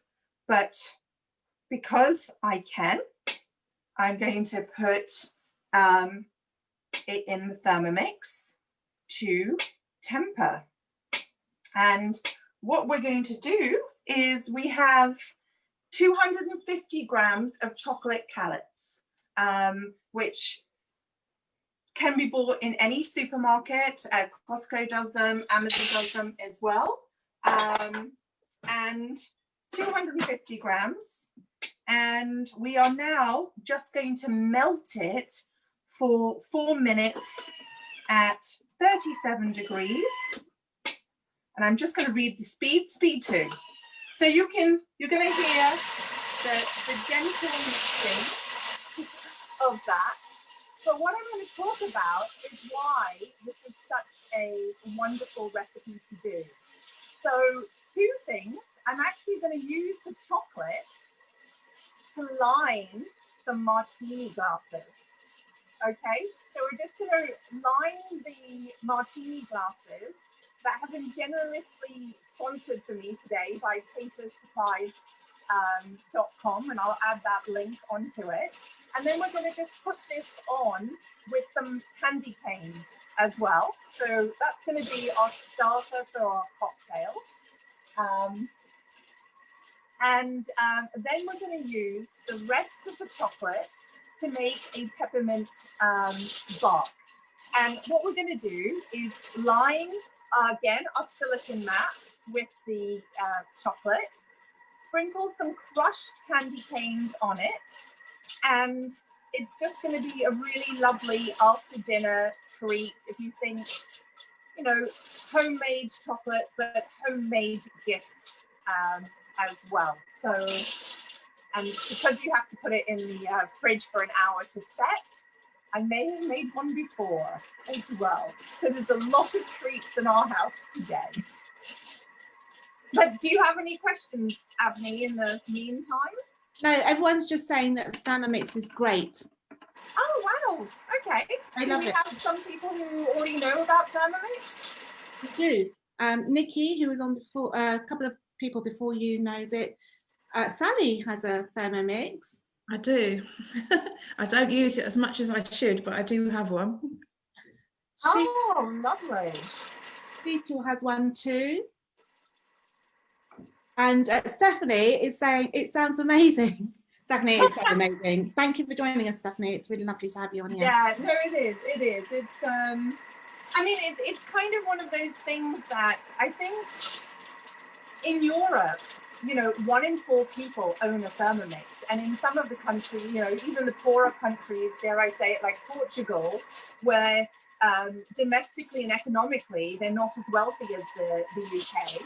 But what they value is home cooking, right? Knowing what they're eating, cooking from scratch. And actually, I use a lot of the waste that I would normally throw away in the Thermomix. So, you know, Avni and I were talking recently, and I said, oh, you know what I do when I peel my vegetables? I keep all my peelings, put them in the freezer, and actually then make vegetable stock with it. Or if I've had a roast chicken or a roast lamb on a weekend, generally I work full time on a weekend, I use the chicken bones to make a bone broth for the next day. And it's really funny because I have 2 kids who are, well, actually 9 yesterday and 12. They're not really fans of roasts, but they love the ramen day the next day because they know they're going to have this homemade bone broth with their noodles as well, or minestrone and things like that. And I tend to find when you use your Thermomix, and for anyone who already has one, it really is about getting the most out of it. I find customers tend to save between 15 and 25% of their supermarket shop when they really use it. And it's interesting, you know, yes, I'm an advisor, but I'm an avid user. I've already used my Thermomix this morning to make pancakes for breakfast. Obviously I'm making this, but you can see I make it for lunch and for dinner. And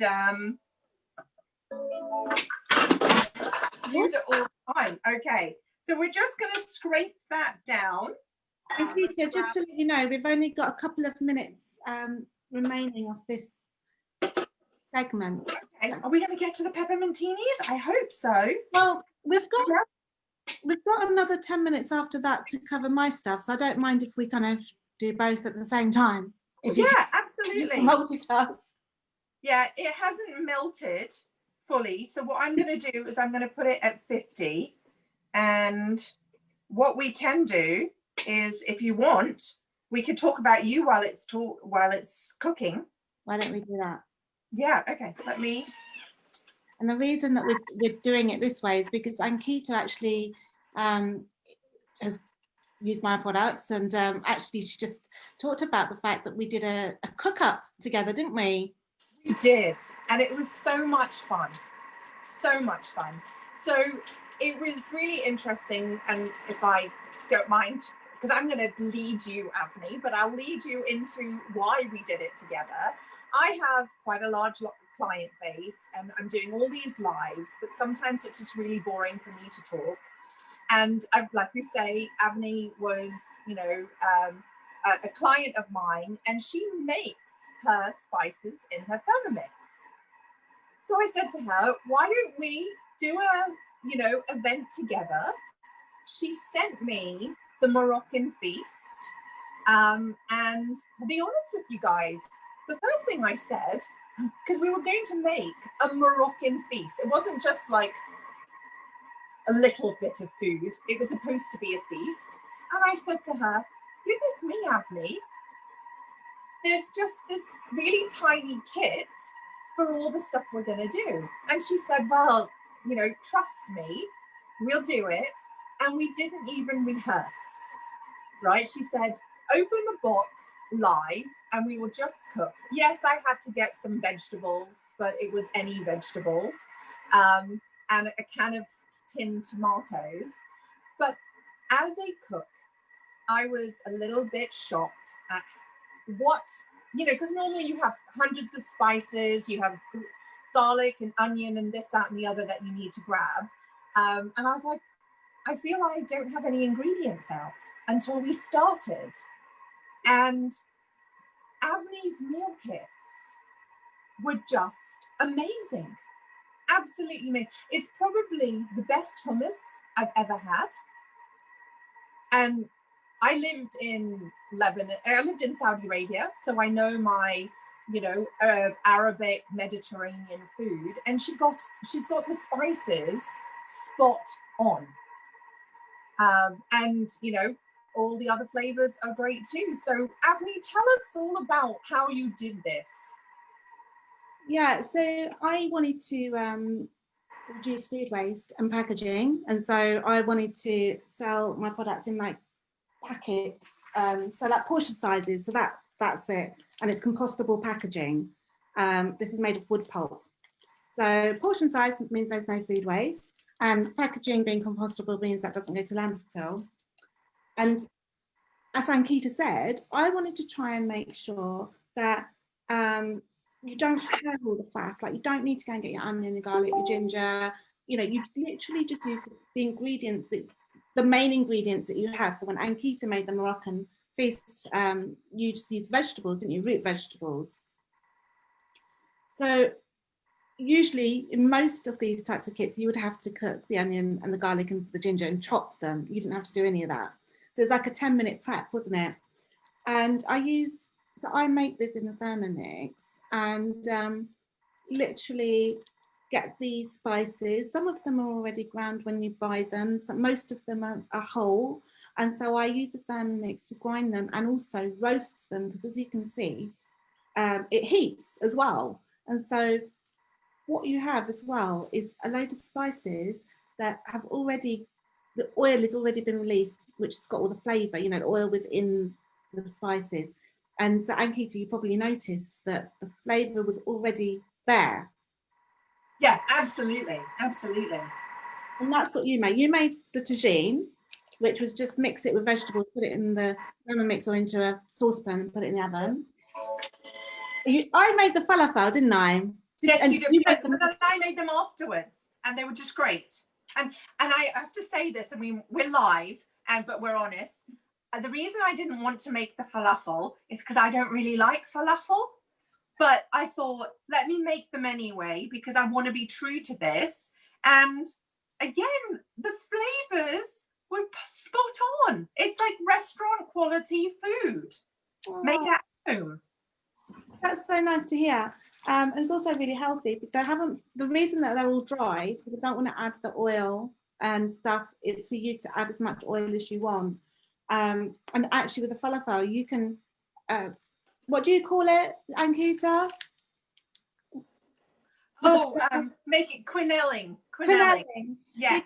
Quinelle it, and so make it into balls and drop it on a baking sheet. Maybe I'll use a Thermomix baking sheet next time.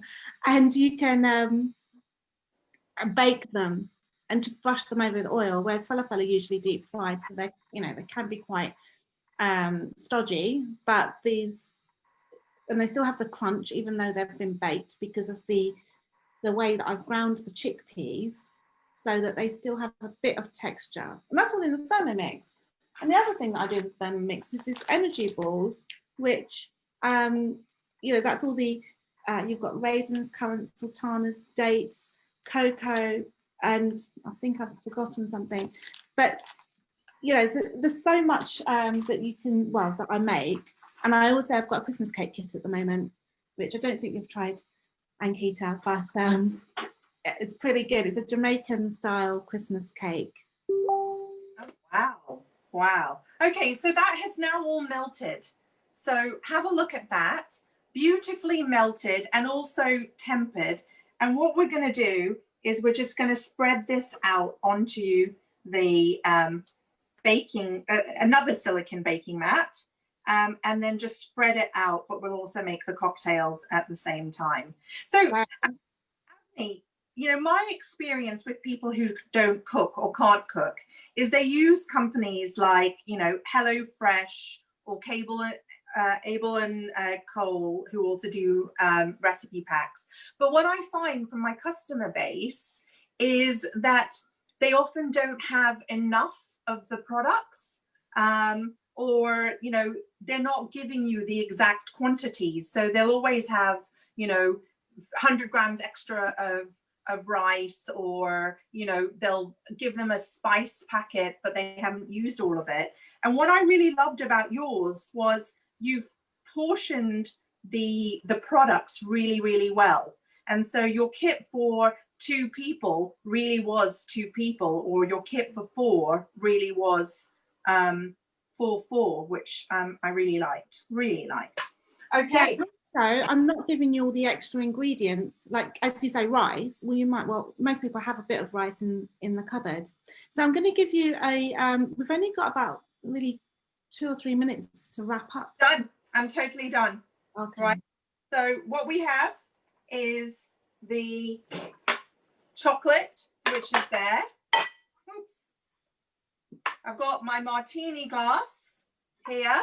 Which are fabulous. Which are there. And so you can see that I've now got the martini glass with the rest of the candy cane.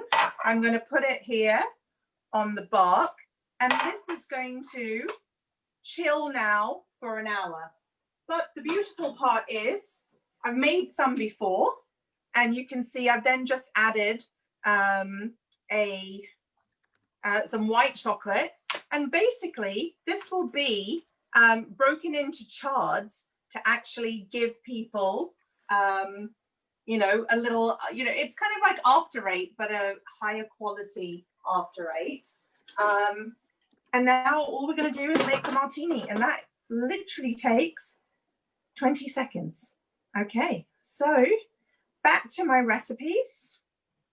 Now, interesting enough, I didn't have any of the ingredients for this because it's making it using this wonderful chocolate liqueur, which is also very, very easy to buy in the shops. But what we're going to do, I'm going to make half recipe because this actually recipe makes 4. But what you can see is it's 250 grams of ice cubes. So I'm actually going to use about half of that, and they've all been melting over there. Some ice cubes. Now it's white chocolate liqueur, which is here, and you can have a look. It's Mozart. So the great thing about this, it actually does weigh. So even though I have weighed the previous ones, I'm actually doing this live so you can see. 110 of that. And now it's 60 grams of vanilla vodka. So I'm going to use 60. Right, and we've got the last 30 seconds. Can you do it? I can. She can talk and cook and everything at the same time. She's amazing. Right, little bit of cream,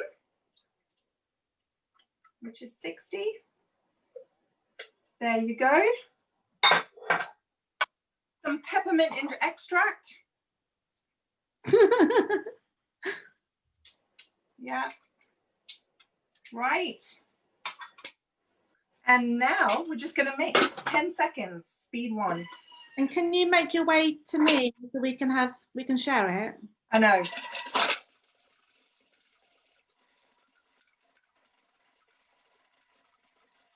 Oh.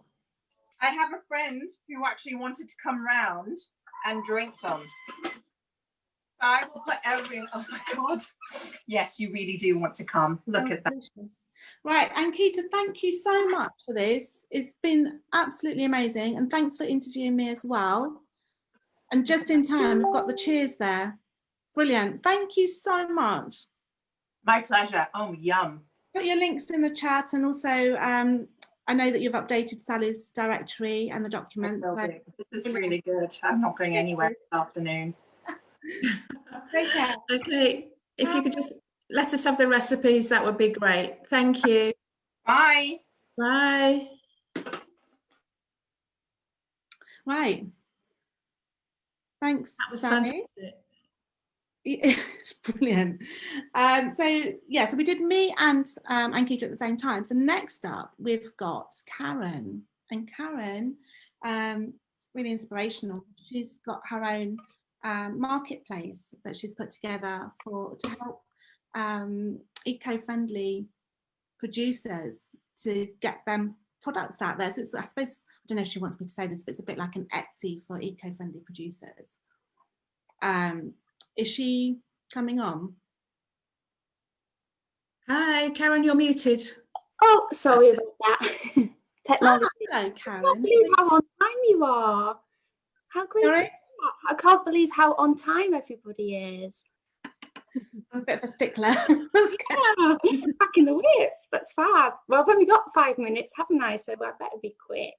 You've got so much to say, I know, because you've got such an important story behind what you do. So yeah, just go for it. So yeah, this is my second marketplace. So my first marketplace was to help talented disabled entrepreneurs to sell their handmade crafts. And while I was running that, I realised how lonely it was being an entrepreneur who was trying to run a business to do something that was doing something good in the world. And I just didn't fit in all of the entrepreneurial groups out there, because that was all hustle, hustle, hustle, 10K weekends. And I realised that along the way, I met some other kind entrepreneurs who were doing good things with their business, and we all felt quite lonely. So I wanted to create some sort of community in which we could all come together and help and support each other. So that's where the Kindpreneurs idea was born.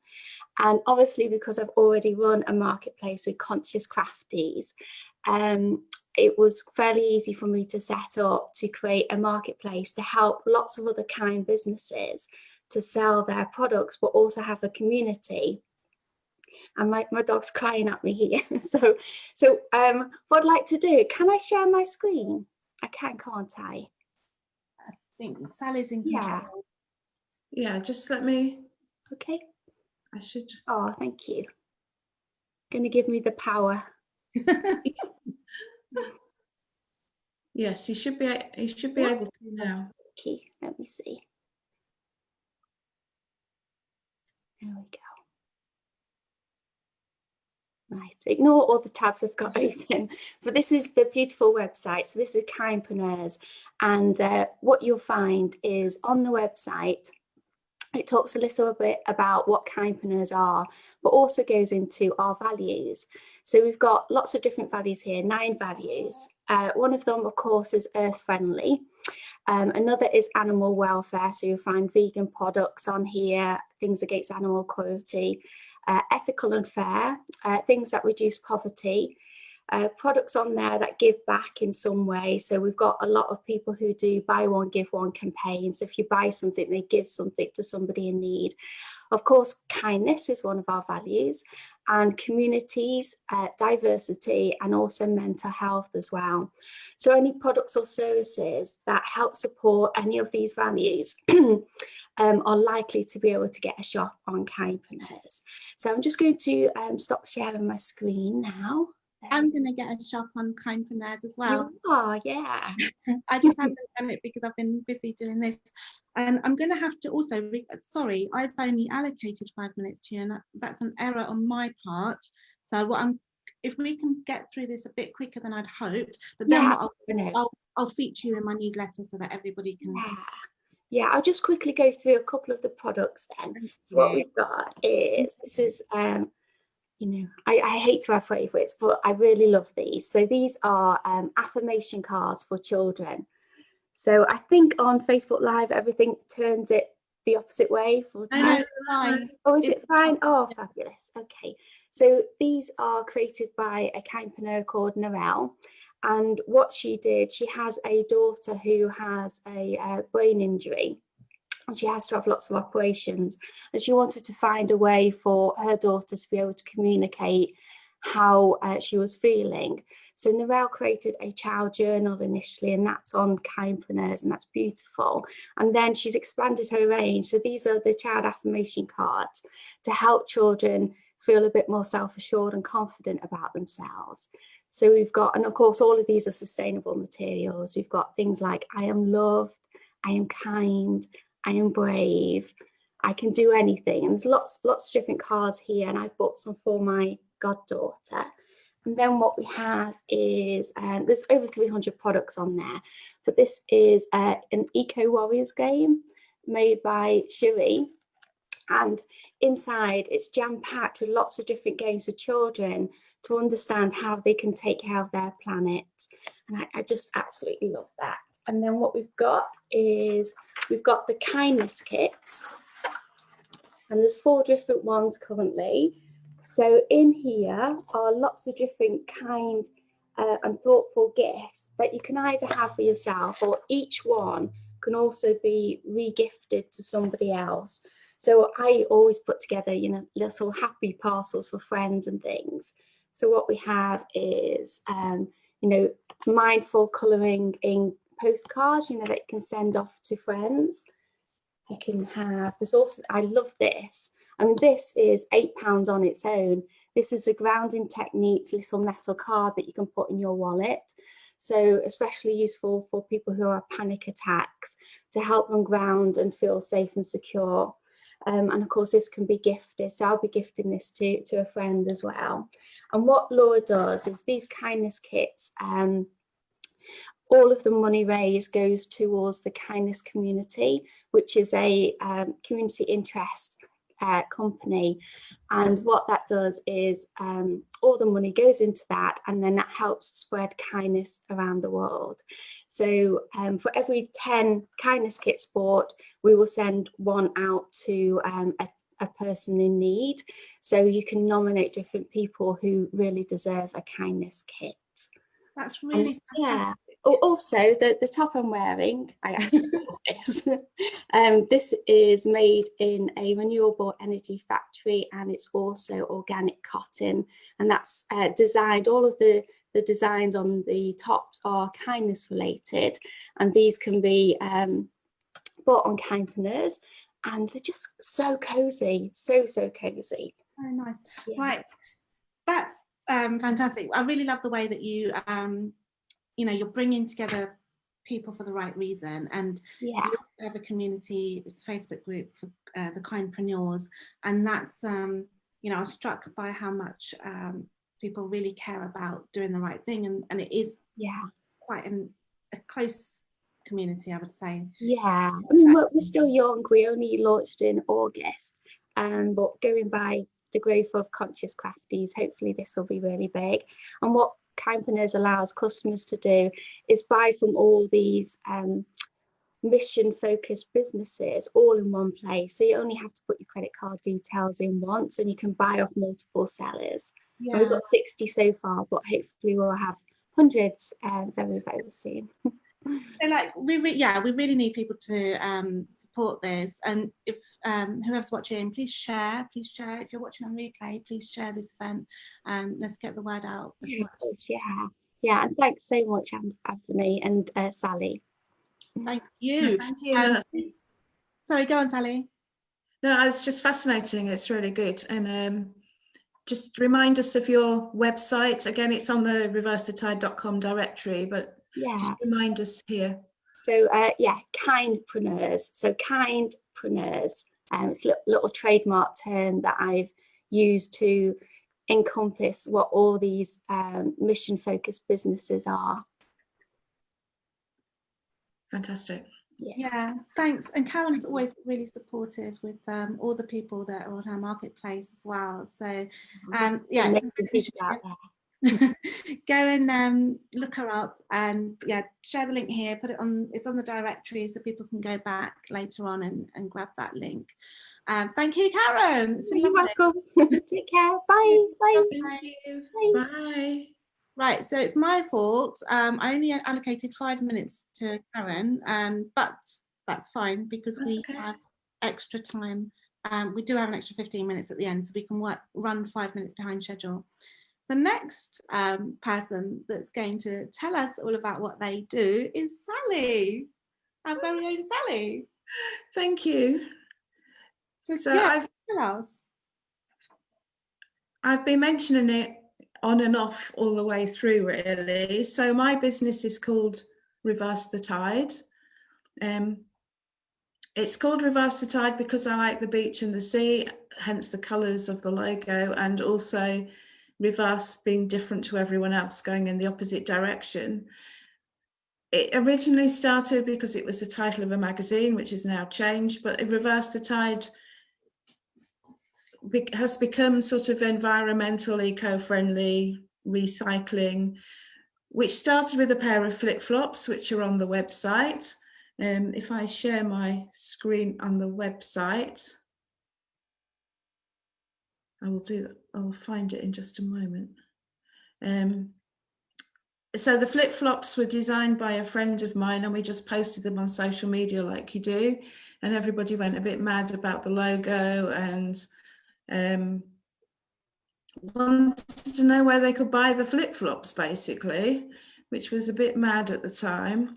And then I did a bit of research on the flip-flops and realised that quite often they end up on the beach in Africa or Asia, which is not great. But I use them to make other things, which is a great thing. So that was part of the recycling, upcycling. So I don't know, can you see this? Can you see the screen now? So this is where it started. This is the logo, and these are the flip-flops. So flip-flops can be recycled. I'm told they can go through a shredder, although I've never actually tried that. But it started the whole thought process about recycling, what we use, where it comes from, where it goes after we've finished with it. So we do have a shop on the website which has a few products in it. including some reverse to tide products, including Avni's food kits, which are fabulous, and also 1 or 2 other bits and pieces, as you can see. But it's also got a directory on it, which promotes all the other businesses. So everybody you've seen today, all the sellers today are on here, and a few more. So Betty and Bill's, we saw Samantha earlier. CoCo Nation we've been talking to today. Some of these that you will recognise. Eco Baby Bundles is one that in the States, the lady I was talking to the other day. Friggin' Well is coming up after me. So you can see Juice Plus is Nikki. So they're all here on the website. Kindpreneurs, the lady we've just been talking to, Karen. So they're all here with all the links to their social media. And we also have a blog as well. So I think everybody who's been on the call today needs to write a blog. That would be fantastic, and just promote what everybody's doing and why they're doing it. And just spread the word. It's about education, really. Because if people don't know, you know, they can't be expected to make the change. So it's for them to, for us to educate, really, so they understand why perhaps they should make different choices going forward. And I think with all the people that we've been talking to today, that's becoming very obvious that there are a lot of choices that people can make, which are good for them, good for the environment, and good for, you know, good for everybody. So that's the ethos behind the whole thing, really, and why we came together to do this today, to promote those businesses that are also following that ethos and just want to do their little bit to change things in a positive way.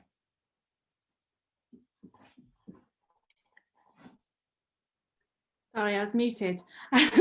That's lovely. And yeah, since we've been sort of, well, you've been helping me to get to grips with my sort of book that I'm trying to publish and everything, and then we started talking about all of this. And one of the things you're really passionate about is a circular economy. Well, yes, because if you follow the ethos of the circular economy, then everything gets reused. And so it doesn't go into landfill. You can't do that all at once. It takes lots of little steps, but every time you make a little change, it makes a difference. So it could be just the coffee cups, or having organic t-shirts rather than mass-produced t-shirts, you know, just thinking a little more, shopping locally, cooking fresh, you know, it could be all those sort of things, which are just little steps, but they all do make a difference. Yeah. Definitely.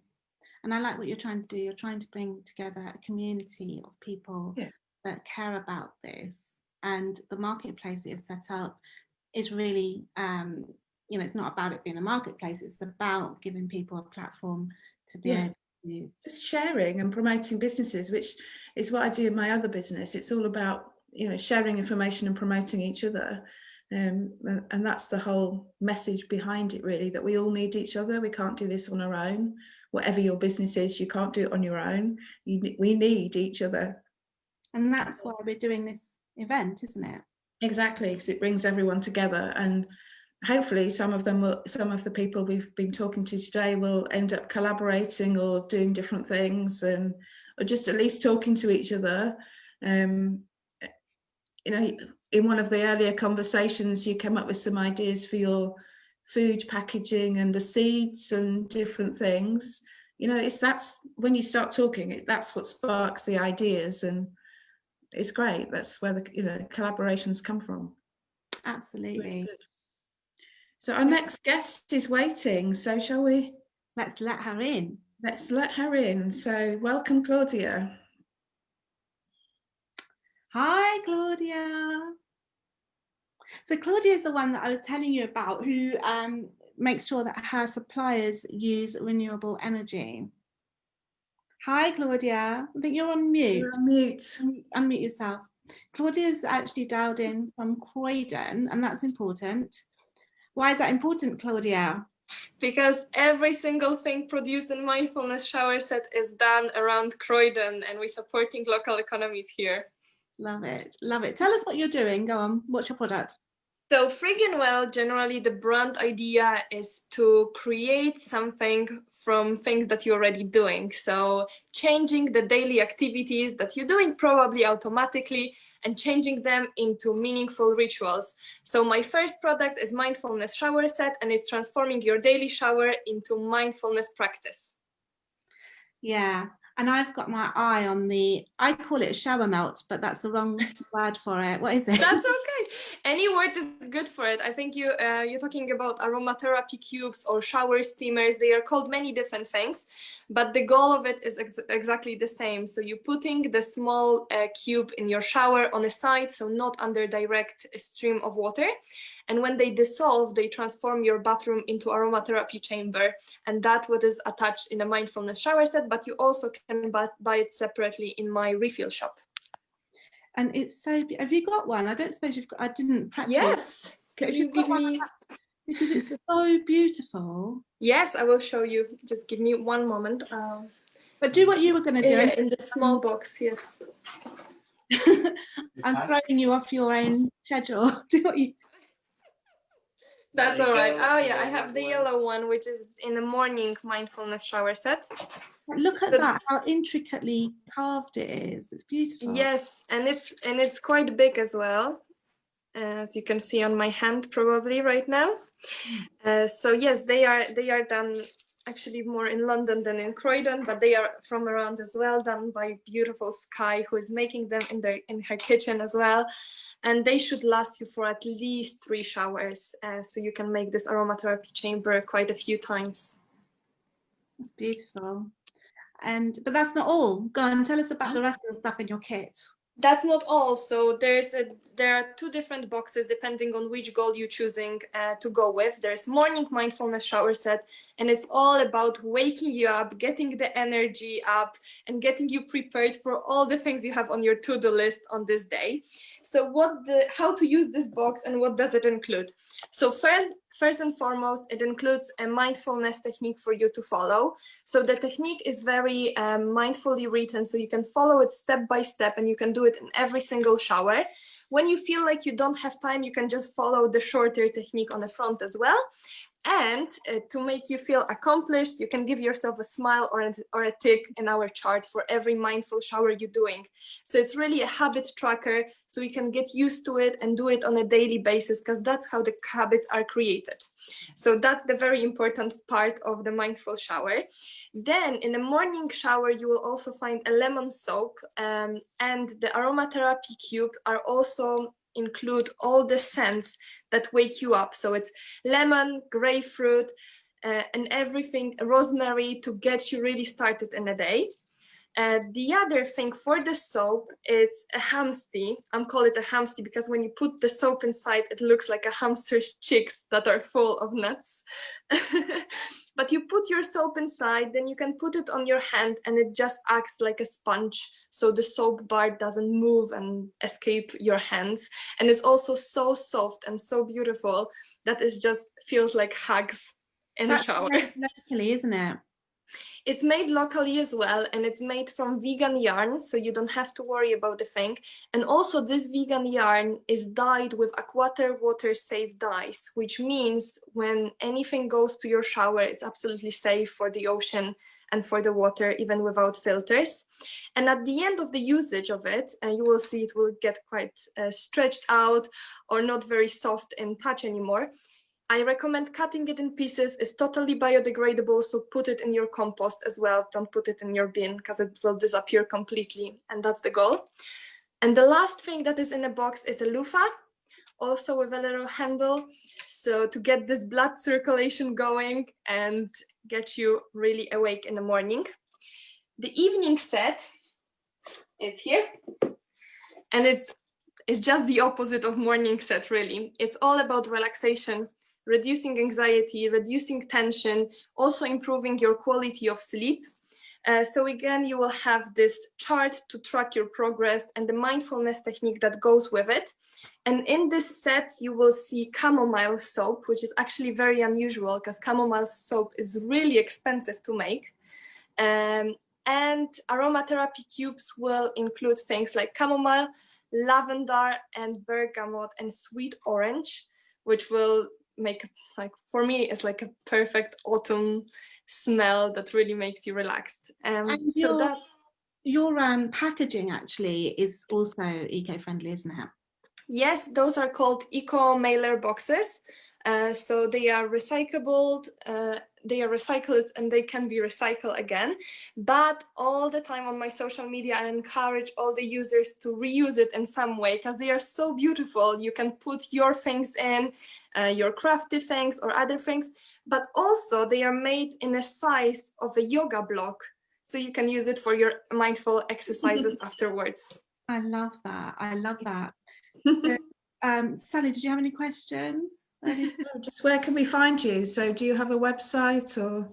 Yes, I have my own website, which is called friggingwell.com. Especially for this event, you can get free shipping with all the orders above £40 with the code FREEUK. But also you can find me on other online marketplaces like Etsy, Folksy, Outlook, Gift Outlook, and other smaller British marketplaces too. And you can find me on social media. The Instagram is the best place to find me because I'm recording stories daily where I'm talking about rituals, habits, mindful life, also zero waste lifestyle. And I have a new series on Monday called Friggin' Mondays to get you awake and get myself awake as well. And I highly recommend joining me there. That sounds fantastic. We'll have to watch that. And Karen's saying she loves your mindful shower kit. So it's going down well. I love it. I love it's almost I really want to like just get my hands on it, and that shower, whatever it's called. Yes, because it's an experience in a box. And I think right now, as a zero waste person who is living zero waste lifestyle, I always encourage people to buy gifts that are experience for the Christmas, so you don't produce any waste. But it will be very difficult this year to buy someone a theater ticket or cinema ticket. And also with the current climate, I highly recommend buying someone a gift of time to really self-connect with themselves, to have this time for self-care, that it's truly and only their time. So if you know someone who can use some time for themselves to be more mindful, this is not a very difficult product to use. You just follow the technique I wrote for you, change it for your lifestyle and for yourself. So, it doesn't have to be, it can be yours. That's brilliant. And it's such a special gift. Thank you, Claudia. And it's been so nice to meet you and to learn all about, what the thought process that goes behind what you're doing to make it ethically sound. Thank you so much. Thank you, guys. Have a lovely day. Bye. Bye. So we are, I thought when we started this, I was thinking, how am I going to get through 3 hours? But we've done 2.5 hours already. And we're ready. I know. It's gone really quickly. Really quickly. The person that we've got on after Friggin' Well, after Claudia, is very apt, because this is another person that's talking about making time for ourselves, creating a sanctuary at home. And right now it's really important that we all do this. So we've got Becca Heaps from Tent Share. So is she coming on? Oh, look at that. Tent Share is like the Airbnb of tents. So you can, I'm going to put my tent on there actually. So if you want a tent and you don't have one, oh, Becca, you're muted. No, you're not muted now. Hello, how are you? Hi. Hello, how are you? I'm good. Good. Am I able to share screen? Yes, just let me do that for you. I was just saying that you're like the Airbnb of tents, where people That's it. Go and rent a tent from you. Yeah. And I've got to put my tent on there. Yes. So yes, I set up Tent Share because I'm really fed up with all the waste that's happening in the camping community. Also, I wanted to make a way. Well, it initially started that I have a bale tent, and I thought I could make a bit of money, pin money at the weekends by renting it out. So I thought I started to do that and got some success, but in the end, I realised I wasn't really getting enough wide enough reach. So I thought, oh, I'll find Airbnb for tents. I looked on the website, looked everywhere, nothing there. And then someone said to me, well, why don't you do it then? And I was like, okay, I think I will. So yeah, probably about a year ago, it was the nugget of an idea. It launched in February, then we had COVID. So yeah, but it is it's a running business at the moment, and I'm looking forward to the summer, where I think the staycation is just gonna absolutely take off. Yes, definitely. So if I can share my screen. You're also going to talk to us about how to create a sanctuary at home. I am. How long have I got? So you've got until 2:45, which is just under 15 minutes. Great. Okay, well, we'll see how far I get. Once I get started talking about tents, I can't stop. So tent share. Yeah, tent share. What is all the hullabaloo? So there we go. Tent share is an online peer-to-peer tent lending marketplace. Now that trips off the tongue very easily, but what does it actually mean? I'm not very happy with this next slide. I want to make it prettier, but hey ho.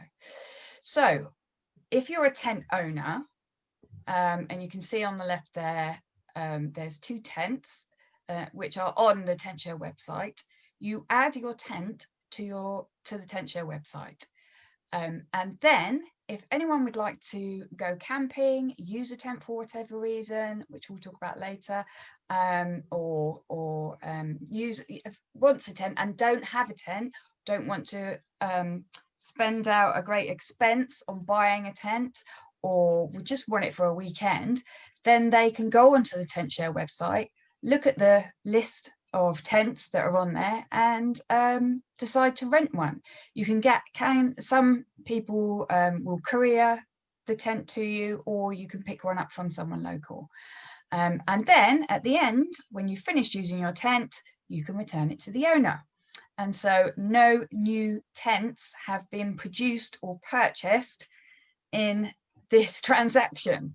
It's the shared economy, and I really believe in it. I really think it's important for people who, in my instance, like for who own tents, they can actually make some income from it.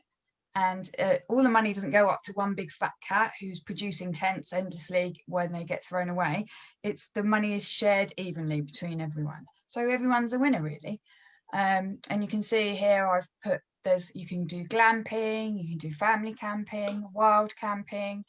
I even set up a Halloween tent where we had scary stories and little Halloween crafts, pumpkin, and they did pumpkin carving, and of course it didn't get my house really messy. So tents can be used for all sorts of things, apart as well as camping. So yeah, next. So sharing is caring, saving the planet one tent at a time. If you rent a tent, the person who's camping rents a tent at a reasonable cost. You're reducing waste by not buying a tent. I think I've gone through all this. You can choose the tent that suits your need while camping. You don't need to store your tent. You can choose a different camping experience every time. And the tent share community, we've got blogs on there. And in fact, I've got lots of resources where you can create your own festival in your own home, in your garden. I've got loads of downloadable, printable resources on the website, so do go and check those out. And most importantly, get out in nature. Everyone knows that physical and your physical and mental health is boosted by being out in nature. Then if you rent out your tent, you can make an income. You'll be helping to reduce waste. You're sharing your knowledge and sharing the joy of camping, and yeah, all the things. It's all good stuff. Then so on the 4th of April, quite proud to say, I think I was probably launched the first virtual festival, Tentable, and we had great fun on there. We even had a scout from Philadelphia come and join us, which was fab fun. I just wanted to share that because it's one of my proudest moments. I actually managed to curate and host the first virtual festival. So yeah, I was really proud of that. Oh, here we go. So we come on to creating your own personal space. Now I know that this time we are really living on top of each other. We are really feeling the pressure of being with our family a lot more than perhaps we usually would, and sharing the same space together. And that can lead to lots of frustrations, feeling cross, and just, you know, needing your own space. And this is where the tent, or you can create it in your own home, this is where the tent can absolutely bring you some extra personal space. The first, I've written about this in my blogs, which you can also find on the website, tentshare.co.uk. But the first one is the vent tent. So if you want to go and find some space to go and relieve your anger and shout, then pitch your tent in the back of your garden and have the and try these 6 tried and tested methods for venting. So the first thing to do is to take time out. So you come out of the space where you're feeling angry and frustrated, and you enter a place that has been set up specifically for your need.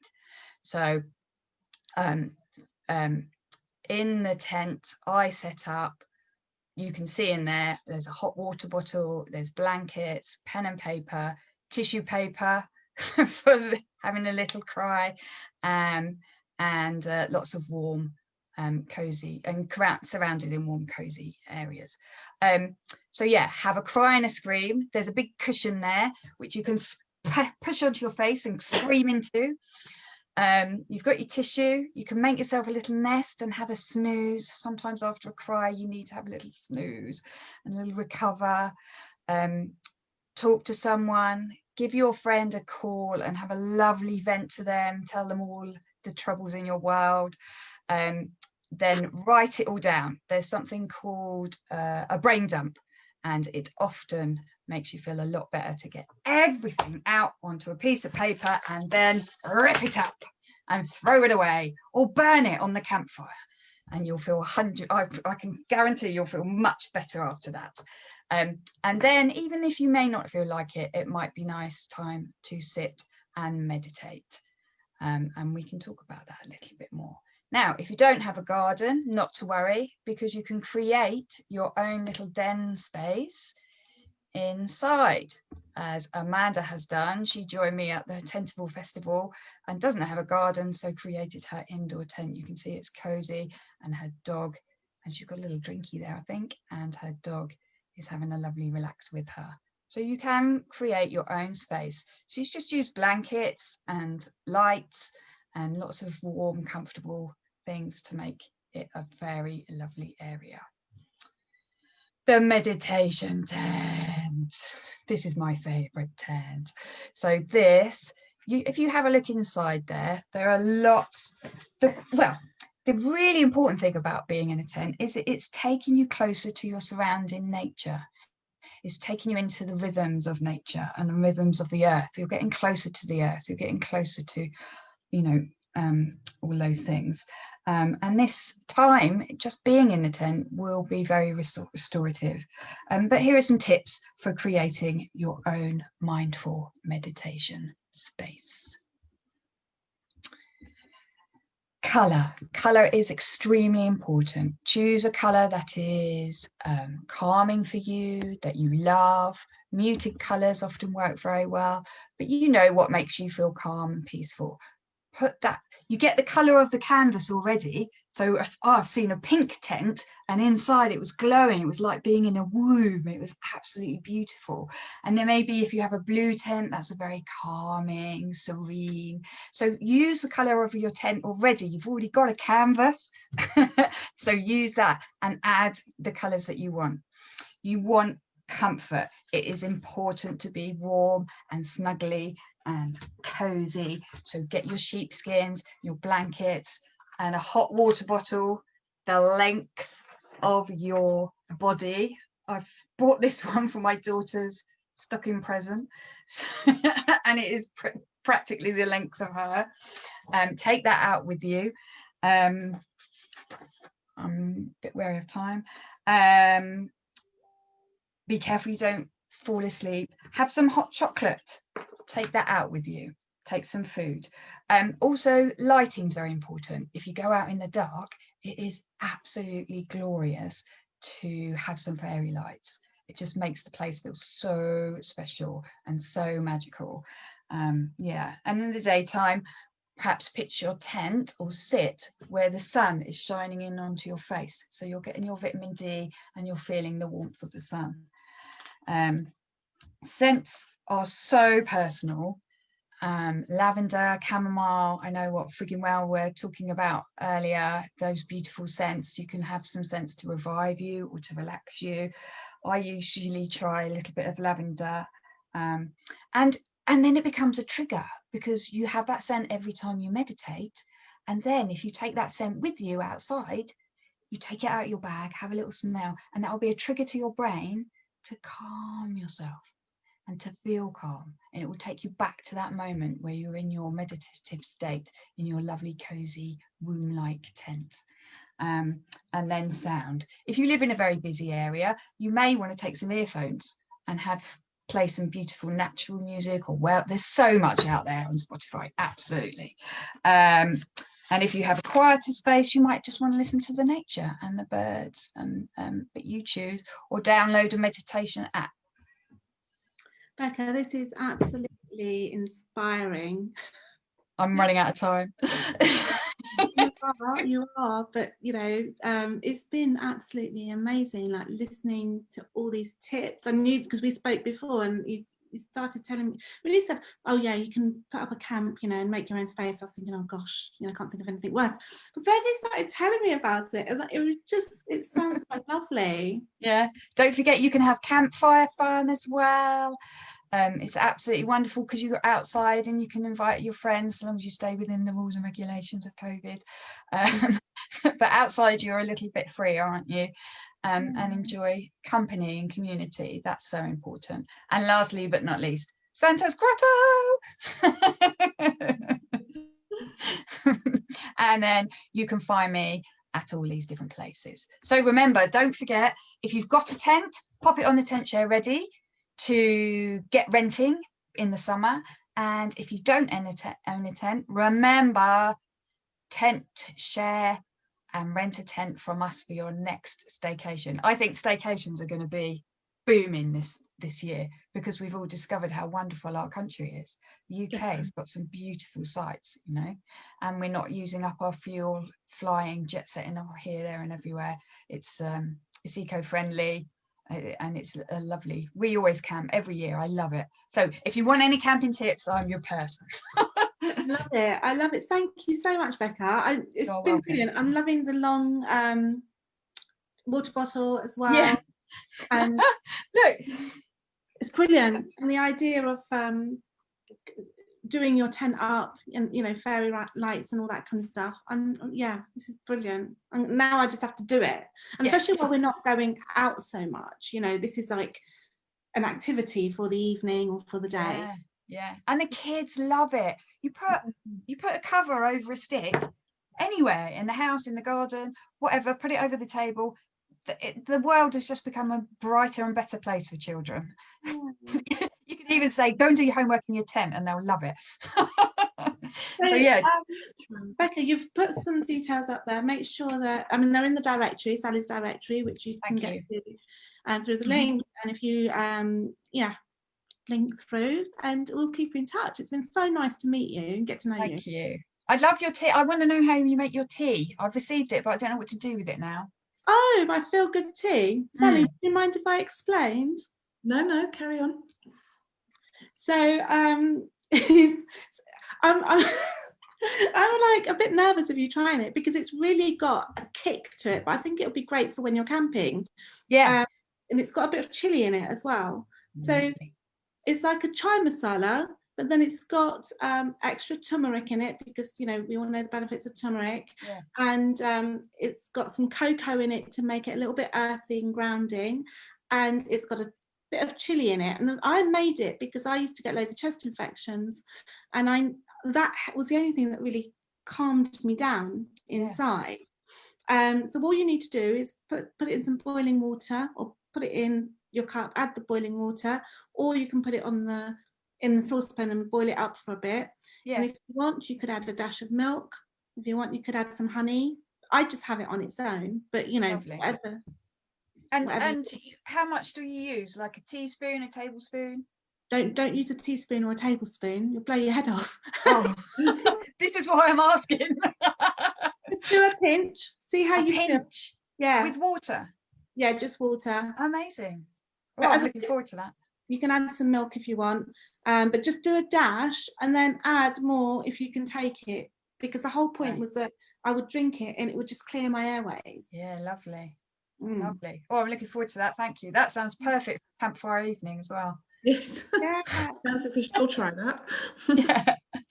Thank you very much, and thank you. This has been an absolutely brilliant market. I'm getting on the websites now. I'm going to go and buy some stuff. Good. You take care of yourself. Fantastic. That's what it's all about. Bye. Thank you. Bye.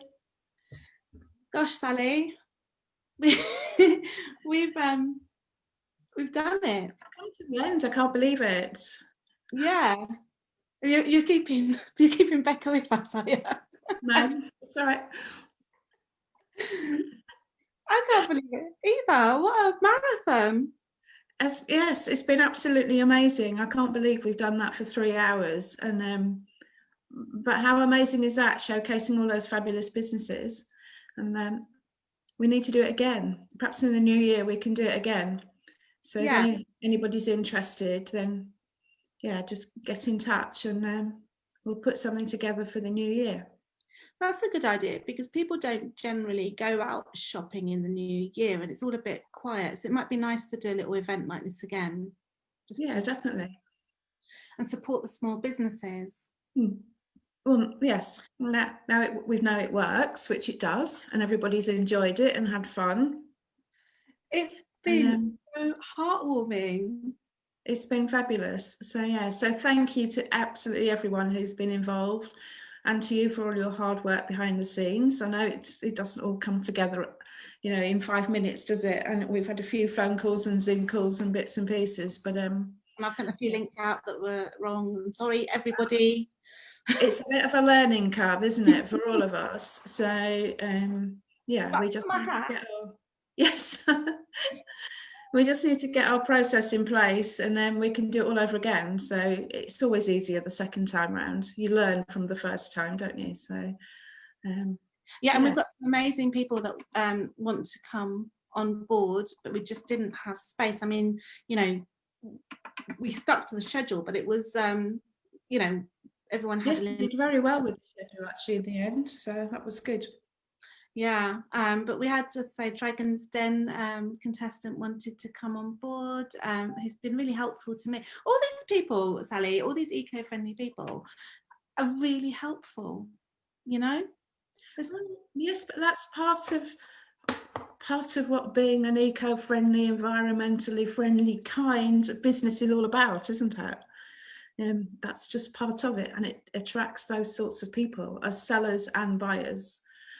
So it's just it's just a different sector of the market, isn't it? But yeah, similar sorts of, not something like, not this, but I've done things, I've brought together some businesses before, and it was always good. It was really good. But one thing I've noticed about this is everyone's like super friendly and like helpful, and super engaged. So everybody that said they were going to turn up turned up. They were on time. They gave us information that they needed to give us. They filled in the application form properly. You know, it was just fantastic. And yeah, I'm so glad we did it. Yes, definitely. And we're gonna hopefully help like each other a bit more in terms of kind of like upskilling and growing our business and sharing ideas. And that's the idea, wasn't it, doing this market? Exactly, and yeah, increase the awareness. So yeah, hopefully everybody will have a few more visits on their website after today, and some new customers, and increase their network, which is what it's all about. Yeah, So- and actually you've just reminded me that they'll get a few more visits to our website, but also they've got all this collateral now, because we've got the podcast that I recorded. It's a Virtualicious podcast, so you can go there. We'll put that in the chat actually. And also, so that's, so I put my discount as well. I didn't mean to. The link tree is it's got the podcast and everything on it, and so that people can share that. The people that I'm nearly at the end and now I've got tongue-tied. So the small businesses that we were showcased can share that and say to people, listen, at 10 minutes, 16 seconds, that's where I am. And they can share their stories more easily. And this live that we've done, that's going to be recorded, and they can share the link. Sorry, when I say recorded, it's on Facebook. And it's recorded into the Facebook event, and we should be able to share it from there. So yeah. And that way they we can use this as well. Yeah. To promote the next one. And they can deserve a cup of tea after that. So they can also share the video with their prospective clients and say, look, if you want to know more about what we do, this is like an interview. So they've got an interview of themselves now as well. Yes, exactly. So yeah, repurpose it. It's about exactly that. Yeah, a cup of tea. What are you having? A large cup of tea and some lunch, I think. So I might have some red wine. I wanted some red wine yesterday, but I thought I better not. No, I've got meetings this afternoon up until late this evening, so I can't do red wine. But I'll have a glass for you. Yes, you better have mine. But yeah, this has been brilliant. So if people want to stay in touch, you've got the reverse the tide directory. I've put a link there. You can contact me through all of those links. You can contact Sally through the directory.